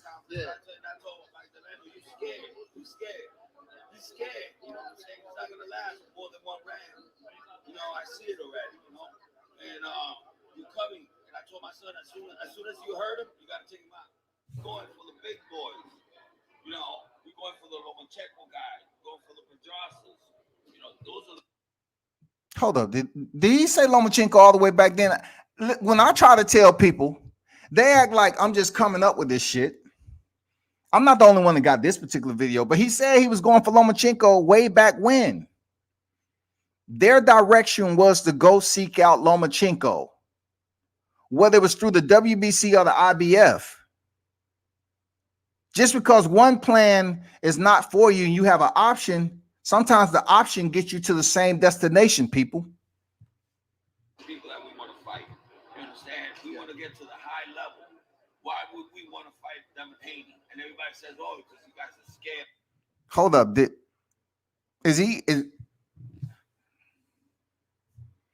No, just keep listening. We ain't scared of nobody, man. We looking for the belts. You know, if you're in this business, what do? You look for the belt. Absolutely. Okay. Now, if you have a belt that we want, then we come and get you. You know what I'm saying? Let Devin Haney get his belts. Let Devin Haney get to the top. and then we can face him. Right now, who's on top? My son. He won every award impossible last year as Prospect of the Year. You know, Devin Haney won Prospect of the Year #7 on ESPN. Come on, man. My son won #1. So why we gonna go back and look at this kid for? You know what I'm saying? Let him get his stripes. Once he gets his stripes, then we go get him. You know what I'm saying? But right, I said right now, we're looking for Pedraza. We're looking for Lomachenko. That's the fights we want right now. Well, have the same energy. Those of you that was in my inbox, have the same energy. Just so you understand, professionals do what professional does. Stop playing with me as if it's all about this keyboard and screen and a mic.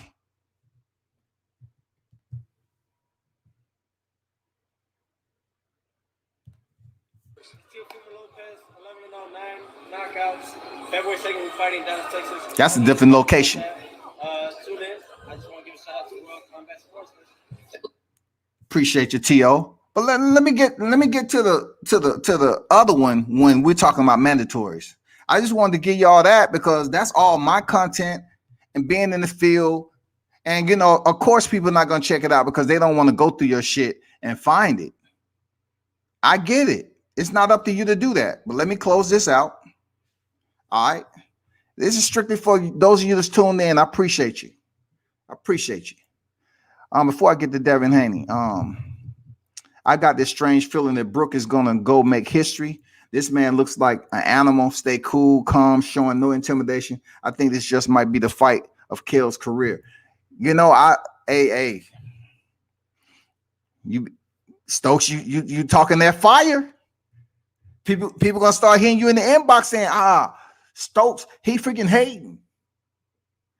He hating. Another person hating on a black fighter. No, it ain't that. It's just your opinion. Let me pull up Devin Haney. Where you at? Where you at? Okay. Hold up for a second.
Okay, I'm back. So in this interview, you know, tell me if I'm hating. And I'm keeping it a buck because it's journalism. It's journalism at the end of the day. People need to educate themselves on journalism. because you know people just look at you like, oh, you're just an average motherfucker behind the screen or whatever, but they don't really factor in the work that you do, writing articles, freaking showing up, doing pictures, knowing how to shoot a fight, freaking video, going back home, editing, and all the shit people do all over. But as a solo, ain't nobody doing my shit for me. But this is my interview with Devin Haney back then. Check this out.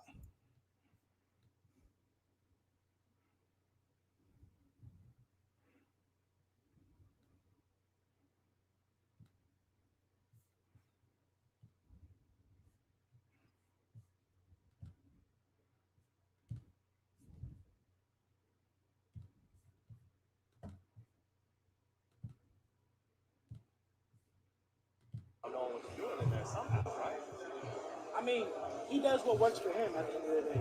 You know, he's mastered. He's talking about Deontay Wilder. That's why he wins. Congrats on the title and the championship. That's everything you've been working for in your boxing career. How did it feel? I congratulate him. WBC, but to defend it successfully. Oh, you know, it felt great. You know, it feels like more like, you know, I'm the champion now. You know, that I went in there, I defended it. You know, when I was in the ring, they mentioned me as, you know, the world champion. That's when he received it and finally defended it. You're bringing in unnecessary energy from outside of your compeers in boxing, talking about the way you receive the title, vice you actually going in there defending just constantly. Am I not professional? What the fuck are y'all? What y'all talking about? Am I not professional? I'm keeping it 100. Are you receiving flack from your compeers because of the way you got the title? And I'm keeping the same energy about the freaking WBC, the Super. There's no personal shit. It's reporting. Yeah, I got a lot of flack about that, but did he just say he got a lot of flack? Okay, then. It comes with it. You know, Lomachenko just came out and he said that he vacated. Anybody hear that? Yeah. He said that he vacated. So now listen to this. Listen to it. He's saying Lomachenko vacated. Did anybody hear that? Okay. Now, for those of you that really don't get out from behind the screen or leave your room, because you can't, understand that it's more to be learned when you're on site than just stand behind in this community out here. Listen carefully to what he's about to do. Receipts. He's about to tell you. For those of you that keep saying that Lomachenko, he was Lomachenko's mandatory. You know, it shows that, you know, man, he didn't vacate for no reason. How do you feel like? So Devin Haney is basically saying he didn't vacate for no reason, but he didn't say anything outside of that. He's just trying to insinuate Lomachenko didn't want to box him. But where's the mandatory? Now, what's next for Devin Haney? When should we see you back? To early 2020 or what? Well, right now I have a mandatory, which is Javier Fortuna. Excuse me?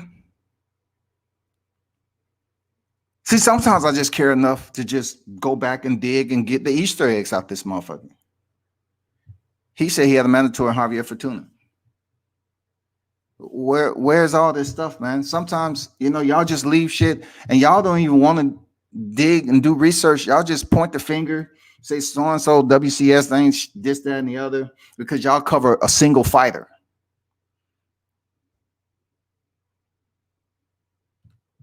It's looking like March. It's looking like March for Javier Fortuna. And after that, you know, I'm looking to move up to 140 if I can make these big fights happen. 140? Did you hear it? It's not easy for me to make. You know, I'm a lot bigger than a lot of those guys. My body frame is bigger, and my body's still growing and maturing. So if I can't make those big fights, if I can get to fight with Loma, Tank, Teofimo, any of those guys, then I'm Ryan Garcia. Then I'll move up. Did you learn anything new in your first title defense, going to a decision? You know, the critics going to say left or right on whether it was exciting or not. But what did you learn as a fighter? Well, with the type of opponent that I had that night, I dropped him early, and I feel like once, you know, he felt my power, he felt that, you know, that I could hit pretty good. But he just was in there to survive. He was holding a lot. He was. Did y'all hear that? Now, those of you that's tuned in, I just want you to carry this message than what you're getting. We just saw him go in there with Gamboa, and people saying Gamboa was holding a lot, right? This is a whole different freaking interview a whole different location. I'm being extremely professional. For those of you that always want to, bring up that cliche terminology, hate it. I'm being extremely professional in my interview. I haven't been going back and digging into my shit and bringing it, but the more and more you start reporting online, people just want to have these followers that go around and act like, they just want to jump on, what's on the surface. They just want to talk about what's on the surface and what they assume. But did you hear what he just said? I asked him about the critics. The same thing I'm doing with this fight he just had with Gamboa. The only difference is online shit, unless you interview the person, than in person. In person is much different than the media scrum. It's much, much different. It's many lenses on you. Online, you have that direct, and you can pick and choose whatever. But did you hear what he said though? Let me take you back. Fighting dirty, but that comes with the game, and that I can hit pretty good. But he just was in there to survive. He was holding alive. He was, fighting. Didn't y'all hear that about Gamboa? He was just in there to survive, right? This boxing talk, right? So I want y'all to, just, I'm not directing this strictly to the ones in live chat. I just want you to spread the word that I'm not out here just bumbling around and capping, as they call it this day and time. I'm not just out here just jumping on the carousel, not putting in work. I'm multitasking. I don't have no reason to hate on Devin Haney. I asked him the tough questions right here. That was absolute professional. So how Bill gonna come out saying I'm hating? He obviously didn't check the video out. I'm very professional. Dirty, but that comes with the game, and I'm still learning on the job, and I feel like that's a fight that I needed. It's preparing me more and more for the top guys. Appreciate that, Jeff, and welcome to sports. Hey, Dylan, so what's next for you? Yes, we have more amateur fight for me. Older than me, taller than me, stronger than me, but I'm right here. I'm so high, I'm so high up here that they expect, me to blow everybody out the water, and that's okay because I put myself in that position. Devin, last couple minutes. Do you have Wilder as the best heavyweight? I know you said a lot of people feel that way, but do you feel that way? Hey, go to the body, use his jab, go to the body, get a jab inside of the box. It's important to get back, it's part of the television. No disrespect to anybody. The rest is about Wilder. Is obviously, his fight week, but I'll leave it at that.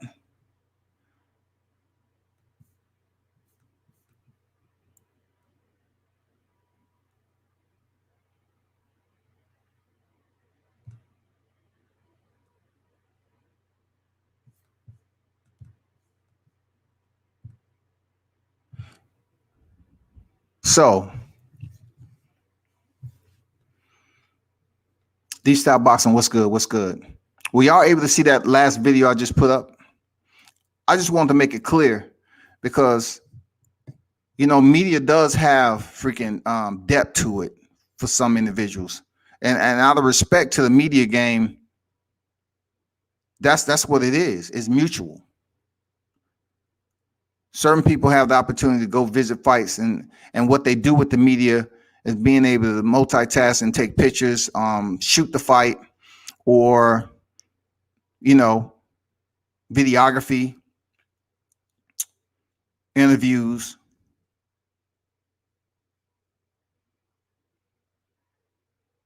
Do the editing, put out the footage, write articles. It's all multitasking. It's a lot of work. So that's why you don't hear me, out here being boisterous and stuff, because I know who I've been able to cover and what my passion is for combat sports in general, not just boxing.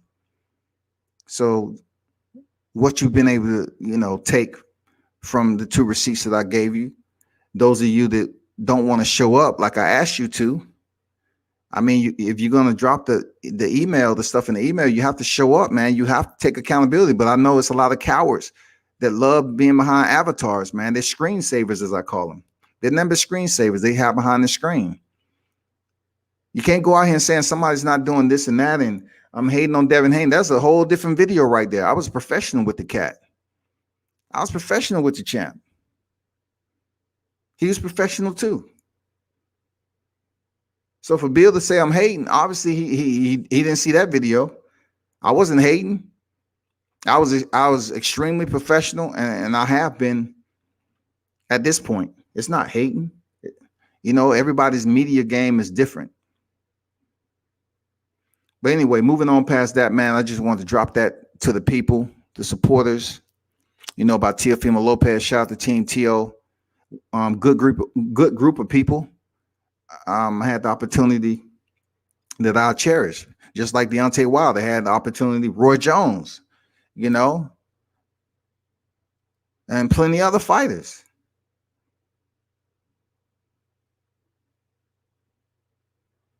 COVID has a lot of people bottleneck to social media. So therefore, people that's unwilling to, you know, to dig in and turn the pages to what you've been able to do for the media platform and covering boxing and mixed martial arts, they tend to overlook it because they really don't want to find out. They ain't trying to research it. They just trying to say, oh, so-and-so ain't this and that. Compare, man. Catalogs. Do you know how to operate shit? I mean, it's multitasking. It's the love that you have, the passion. Coming home with damn near 9,000 to 10,000 photos and just searching through it for the ultimate money shot. Out of 9,000 photos, you may put up 20, 25. Because you up there shutterbugging, letting it rip. And you got to go through there and sort out the ones that's the MS, the money shot. I commend the people with the high views on this video shit. Cool, man, I don't have no problem with that. But for those of you that drop in the inbox and, you know, talk bad about WCS because I haven't been online and covering this online shit for a good solid 3 years, I haven't. Because I was out in the field. I like going in the fights, whether it be amateur all the way up to professional, the top ranked Showtime. It don't matter. So just to let y'all know that shit. Don't drop any more emails as if you're trying to make this about something other than what I do. It's depths to it. It's levels, really. It's levels to any and everything you do in life.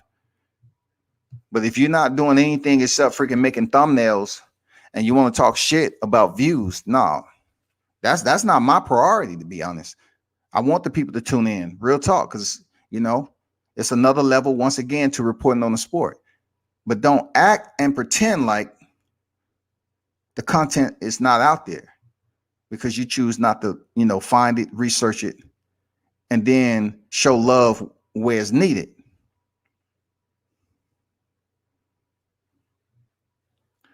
Back to them, Crawford and Brook, and then I'm out. I have the same feeling. It's time to go to work, bud. Let's go, champ. Crawford going to destroy Brook. I don't think so, D-Style. I don't get that feeling that D-Style. I don't think he's gonna destroy him, bro. I don't think so. And I say, man, if it happens, if Crawford goes destroy Brooks, it's good in Brooks' favor because he shut a lot of motherfuckers up. If he goes in here and take out Brook, don't start talking about damn Gennady. Now, look, it's up to him to go do what you just said. It's absolutely up to Crawford. I just don't see it though, because I see the trouble that Kavaliauskas kind of put Bud in, made him abandon his offensive game plan. And I put Kell Brook as a way better fighter than Kavaliauskas. I just don't see him freaking destroying and walk through him. But the way boxing has been going lately, you know what I'm saying? This bubble stuff, I mean, it's a different type of aura inside the bubble. Fights have been turning out different than what we expect. You know what I'm saying? We had the Fury Wilder shit. We had the dang Lopez Lomachenko type fight. We had the freaking Cepeda Baranchik. Man, we had the Haney Gamboa.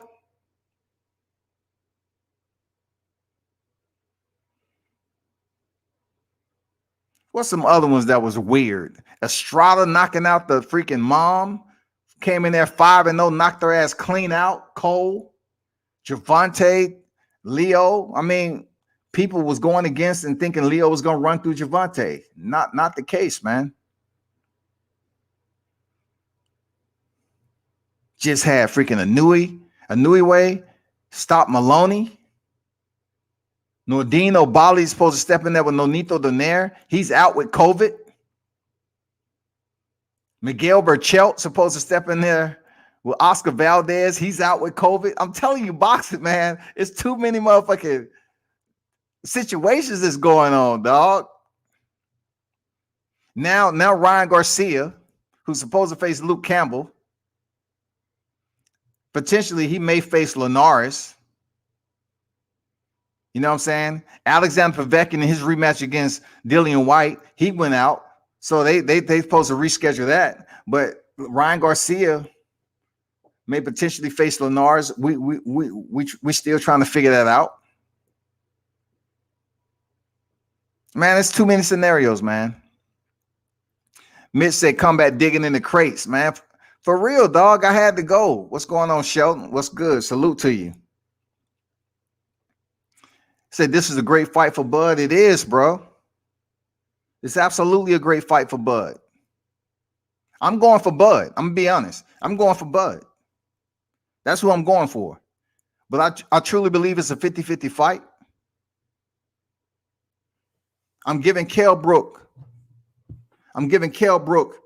his flowers, so to speak, because I truly believe the 3 fights he had at junior middle, nobody was talking about his eyes. So when it comes to Terence Crawford, I'm going to be honest with you. Terence Crawford finished who he's supposed to finish. I have to give Terence Crawford his medals. I have to give him his medals, man, because who he's supposed to finish, most of the time he did. He stepped up here his first fight. He finished Jeff Horn. You know what I'm saying? A lot of animosity between him and freaking Benavidez. He finished him. Faced adversity, Kavalauskas, he finished him. I can't say the same about Errol Spence. If you want to compare the competition, Errol Spence didn't finish Sean Porter. He didn't finish Danny Garcia.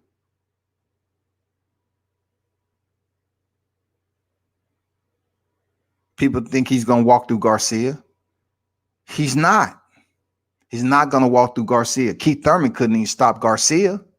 Sean Porter couldn't even stop Garcia. I'm talking about Danny Garcia, DSG. So Kell Brook stepping in here with Crawford, I don't see him walking through him, though. I don't see it, y'all. Is Kell Brook a better fighter than Joseph Benavidez? I think so. I think so. And he went into the 12th round before he got knocked out by a right uppercut. I see Kell Brook as being better than those guys that Terence Crawford has faced. He said he don't know if Kell Brook is the best person. Yes, indeed. Yes, indeed. Kell Brook is the best fighter you stepped in there with to this day. To this day. To this day, that's the best fighter you stepped in there with, Crawford. We don't have to say a word. We don't have to say a word. We understand it's the truth. Kell Brook is the best fighter that you stepped in there with. Period. Admit to it. I understand it's gamesmanship there, Crawford. But when it comes down to it, Kell Brook, I think this fight is going to be different with people. You can always come back in here and say, man, hey, you was absolutely wrong about that. I get it. Humanistically, we're wrong as people. But I'm telling you, I'd get a different type of vibe. That shimmy. I see the shoulder shimmy. I see it being a little bit different. You know what I'm saying? 2 shots in the hole different. You know, giving you that warm and fuzzy feeling that you get. You outside with your boys taking shots before you go in the club. Let's get it. Boom. You get that warm feeling. Your head right. You say, all right, cool. You know shit about to pop off the right way. I get that feeling, man. I get that feeling, man. This fight is going to be much, much different than people giving it credit for. Terence Crawford is not a power puncher, knockout artist, but he can break you down. That's my question. That's the pliable explanation to a question mark. Will he be able to break down Kell Brook, who is a solid fighter? Can he do it? If he does, then people, you need to give him his freaking credit. If he goes in there and stop Kell Brook,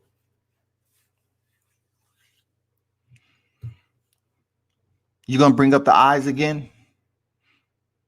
He knocked Kell Brook out. You're going to bring up the eyes like you did Gervonta Davis? Gervonta Davis left the freaking Leo Santa Cruz. Who cares? He was looking a little funny with Gamboa, but both of those fights ended in knockouts with the same finisher. The same finisher, y'all. The same finisher. That's who Gervonta Davis is. So he goes in here and finish Kell Brook. You gonna say it on the eyes? You can't do that. You cannot take away that man's credit if he goes in here and give Kell Brook the business. If Kell Brook goes in here and make it a exciting fight, and you know he gets the victory, what is going to be the narrative, man? It's not going to be one. It's going to be an upset. That's giving you two sides. Kell Brook has everything to gain in this fight, of course. He become two-time welterweight world champion. Of course, that's big. And he gets to reestablish himself in the sport of boxing. Now, I think, in my opinion, it's going to be tough for him to see if he's able to campaign at the welterweight division if he indeed wins. Because he was super dry for this fight. And when you come down from a weight class, we already know he was, he's been way above 160, since he fought in February. He had to drop down and get real dry and water depleted to come in and make this weight, but he did it. So now it's all about him, with the right nutrition and everything, having the correct meals, so he can come in there tomorrow night, which he is. He's going to be the much bigger fighter, hands down. But Terence Crawford is a dog.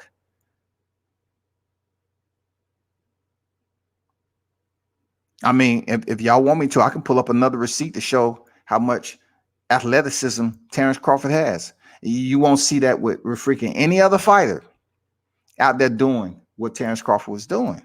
Terence Crawford, he's athletic as shit, man. I can pull up the receipt now. It's no problem. Because I'm out reconning. When I'm on deck, I'm reconning. I got that footage, though. I might have to save it. I don't want to dump too much on this shit. I don't know what this video is going to be able to do. I streamed the weigh-in, so that's already a damn strike. And then, I wasn't able to cut off my damn receipt on time before the music came on. But I don't care. I was basically doing it for the supporters that's tuned in. That's all.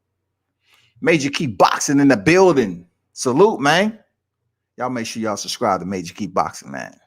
Check him out. But that's what it is, man. Crawford is a very athletic dude. And if, I wasn't planning on freaking pulling up his video, so I didn't put it into my inbox to show right now. But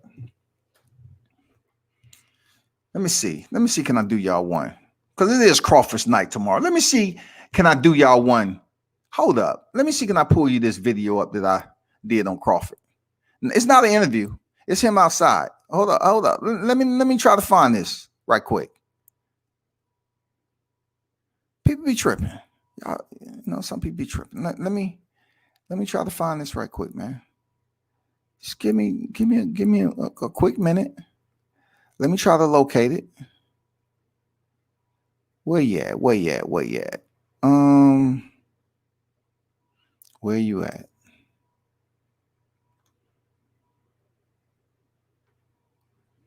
Just so y'all can get an understanding of how athletic Crawford is. He's athletic as shit, man.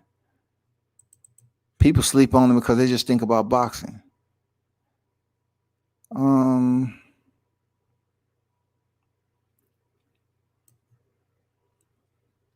Where you at?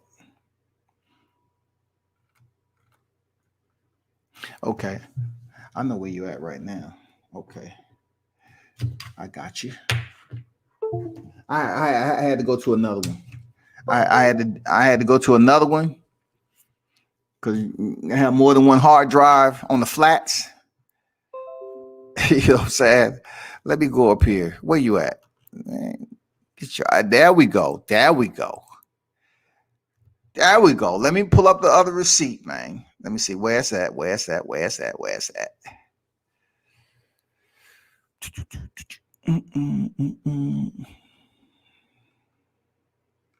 Where you at? Come on now. Just show you how athletic Crawford is, man. Crawford absolutely, in my opinion, sport to sport is more athletic than Spence. I said it. Real talk. No ifs, ands, or buts about it. Yes. Where we at? Where we at?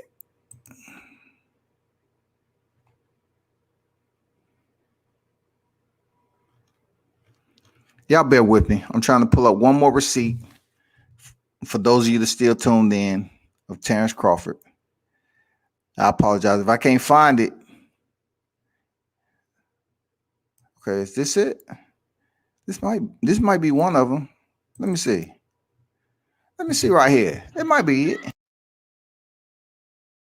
Okay, I look. I'll give you this one. I'll give you this one.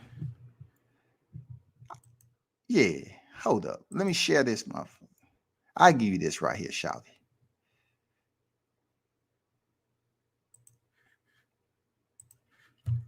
It seems like the holiday season. You know what I'm saying? Let's just boost it up. Make sure you hit the like button, subscribe to the channel. This is what I like doing. Let me give you this right quick. So this is what I'm talking about. This is me in Texas, filming Crawford, running routes.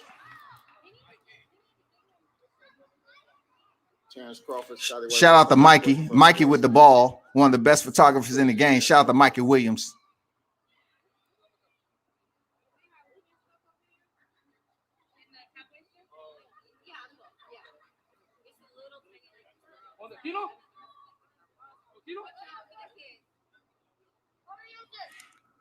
This is not the only video. I have more videos of this right here, though. I think this one he goes long, though. They're trying to get the kids off the field. This Jerry's World right here in Texas. Come on, people. I knew there was the worst video. Look at this guy.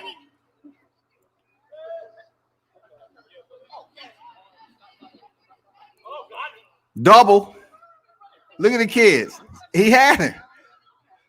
This is not the best one, y'all. I'll take that back. This is not the best one. This is not the best one.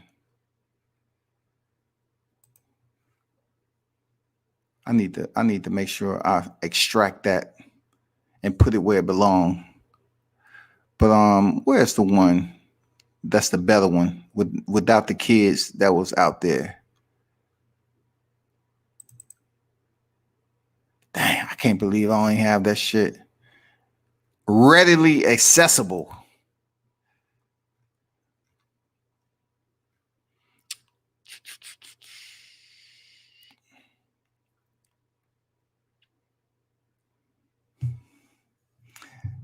For those of you that said, I was bullshitting on the Sergey Kovalev. This is one of the moments I had with his trainer at the time. Check this out. you feel about? Look at this, the legend himself. I'm just going through the archives, man. Y'all bear with me. I'm just going through the archives, people. Hold on. Hold up.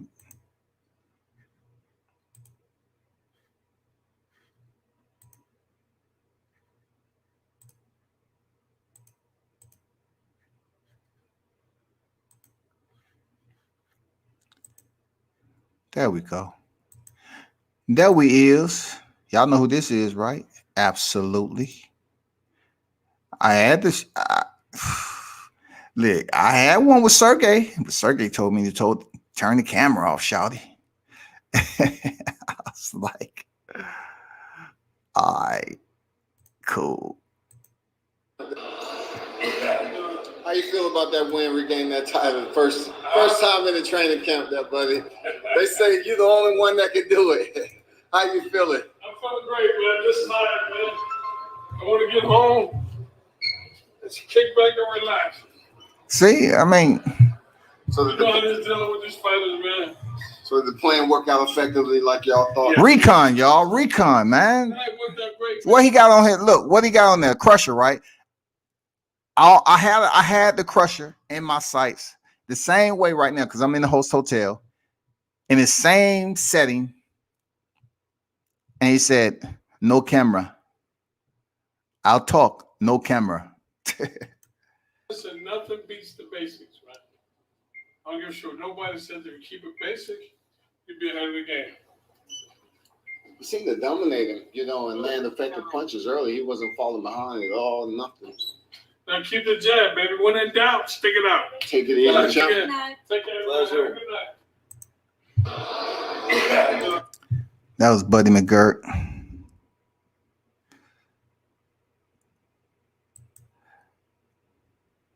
I'm just going through the archives, man, because it's close to Thanksgiving. I'm just going through the damn. I mean, freaking. Some of this stuff I'm just randomly pulling up off the hard drive because I wasn't planning on. Is this it? This might be it. The video I wanted to show you. Let me see. This might be it right here. Nah, damn it. God damn it. Is this it? This might be it right here. Watch out for these kids. Terence Crawford. No, that might be the same. Is they running? No. It's just a duplicate. God damn it.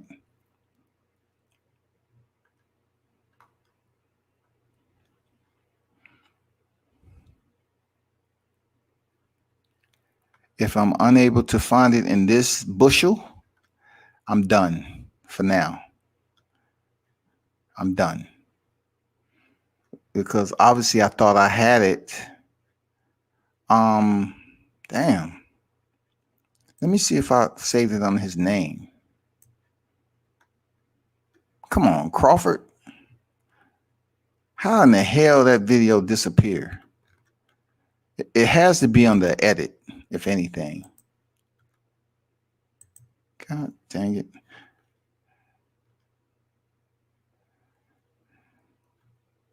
But anyway, I'll have to save it to another day, man.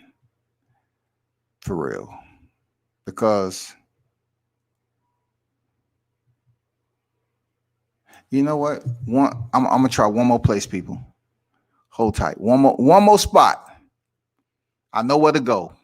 I know where to go. I know where to go, shouty. Just give me a short minute. I know where to go.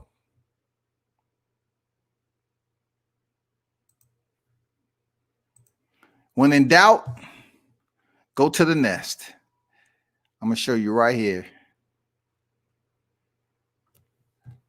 Okay, boom, boom. Nope, that's not what I wanted. Nope.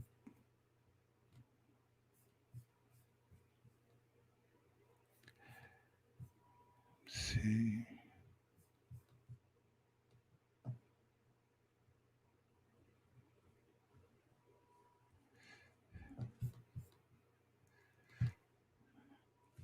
Be patient, people. I'm almost there. Where is it?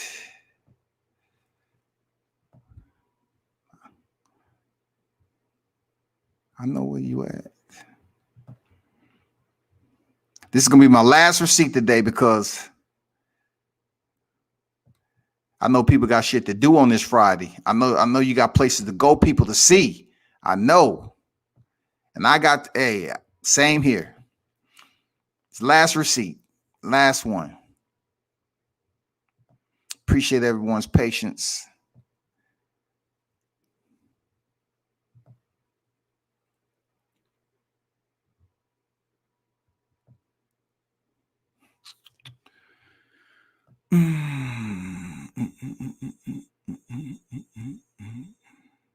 What the hell? Am I missing something? Am I really missing where I put this damn thing at? Okay.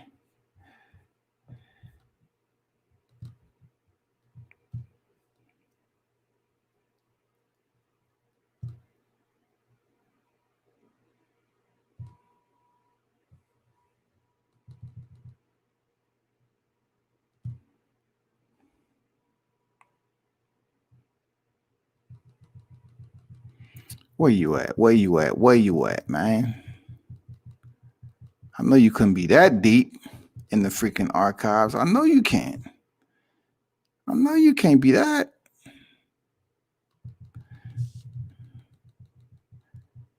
I'm close. I'm close.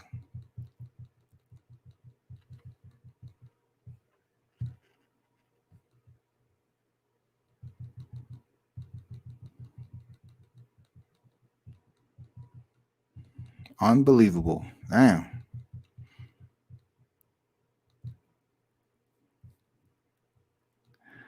Okay. Damn, y'all. Wow, unbelievable. I had to go back this far? Damn. That's crazy, man. Here we go. Here we go. I found it. Here we go. Watch live and local news. Okay, let me go back and share this. This is my bag, people. But I figured this is my last receipt.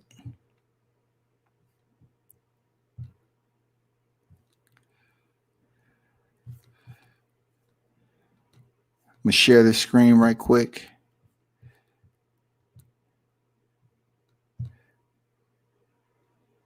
Bow. Nope, that's not what I want. Here we go.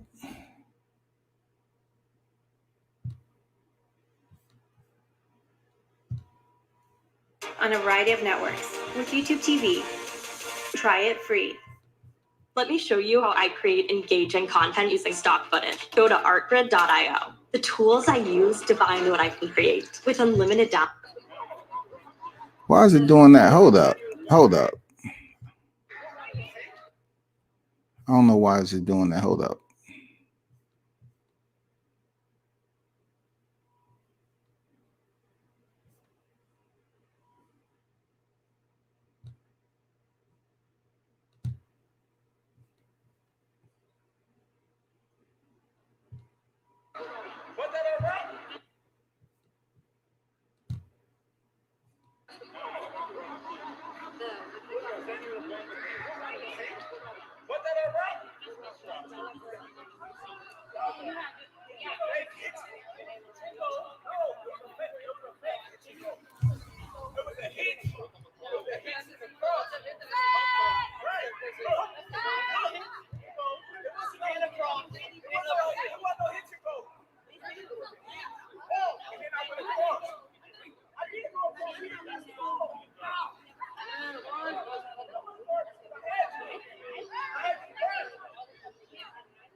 about 5 minutes. Yeah, he does. Oh, he's so. Just slide a little bit this way, and then you're not gonna run over. On these hash marks right here.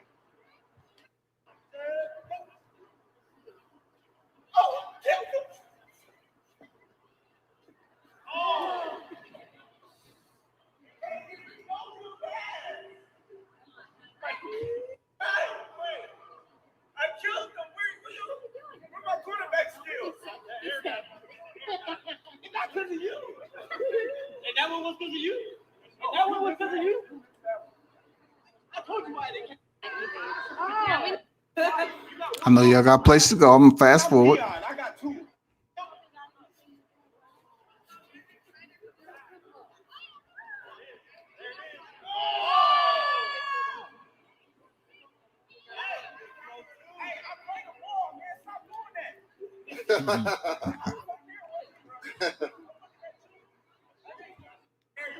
Hold on, I got the video. Hey, you would have had that too. Listen, hey, you beat. No, I'm not. Hey, you beat. I killed you. You beat. That's 3-0. You beat. Okay, look right here, Mikey. That ball's a 50. I don't know. That's what I want to know.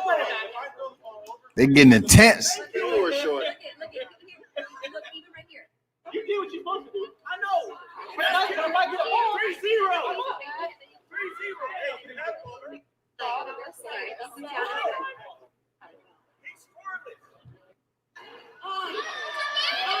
Oh! This is what I'm telling you about Terence Crawford, man. Look, he still made the catch. Oh!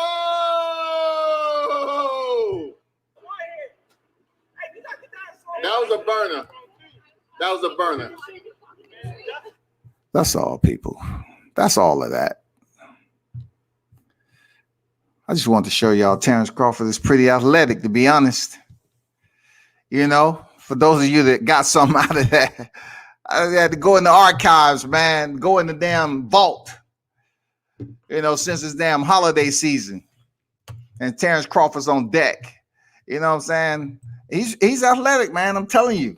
He's more athletic than people give him credit for. Real talk. Let me go back up here.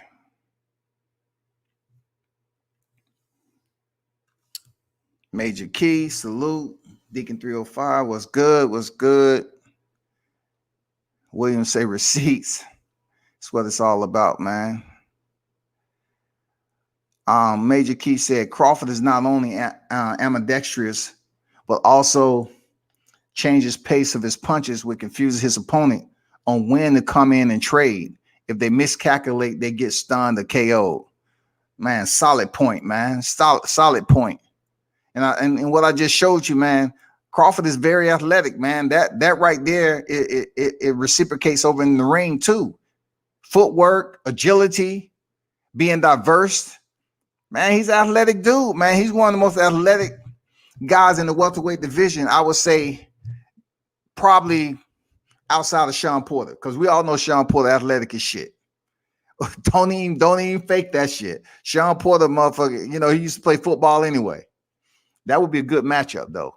But in my opinion, one of the least athletic dudes in collective sports, neighboring sports, I would say, damn, Errol Spence. Even though some people say he played soccer or something like, I don't know. But, yeah.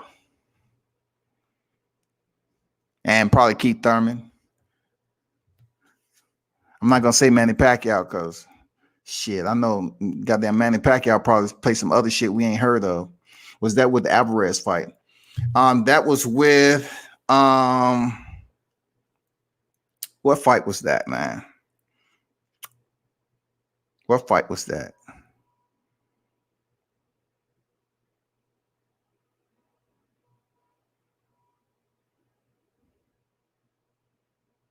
I'm trying to think, man. Yeah, that was with Alida Alvarez and Sergey Kovalov, if I'm not mistaken. Yeah. Yeah, Alida Alvarez and Sergey Kovalov. Absolutely. Yeah, that was it. but it's going to be interesting. No doubt. So y'all do me a favor, pull up tomorrow. You know, hit the like button, man. Salute World Combat Sports. And you know what it is, man. I'm out.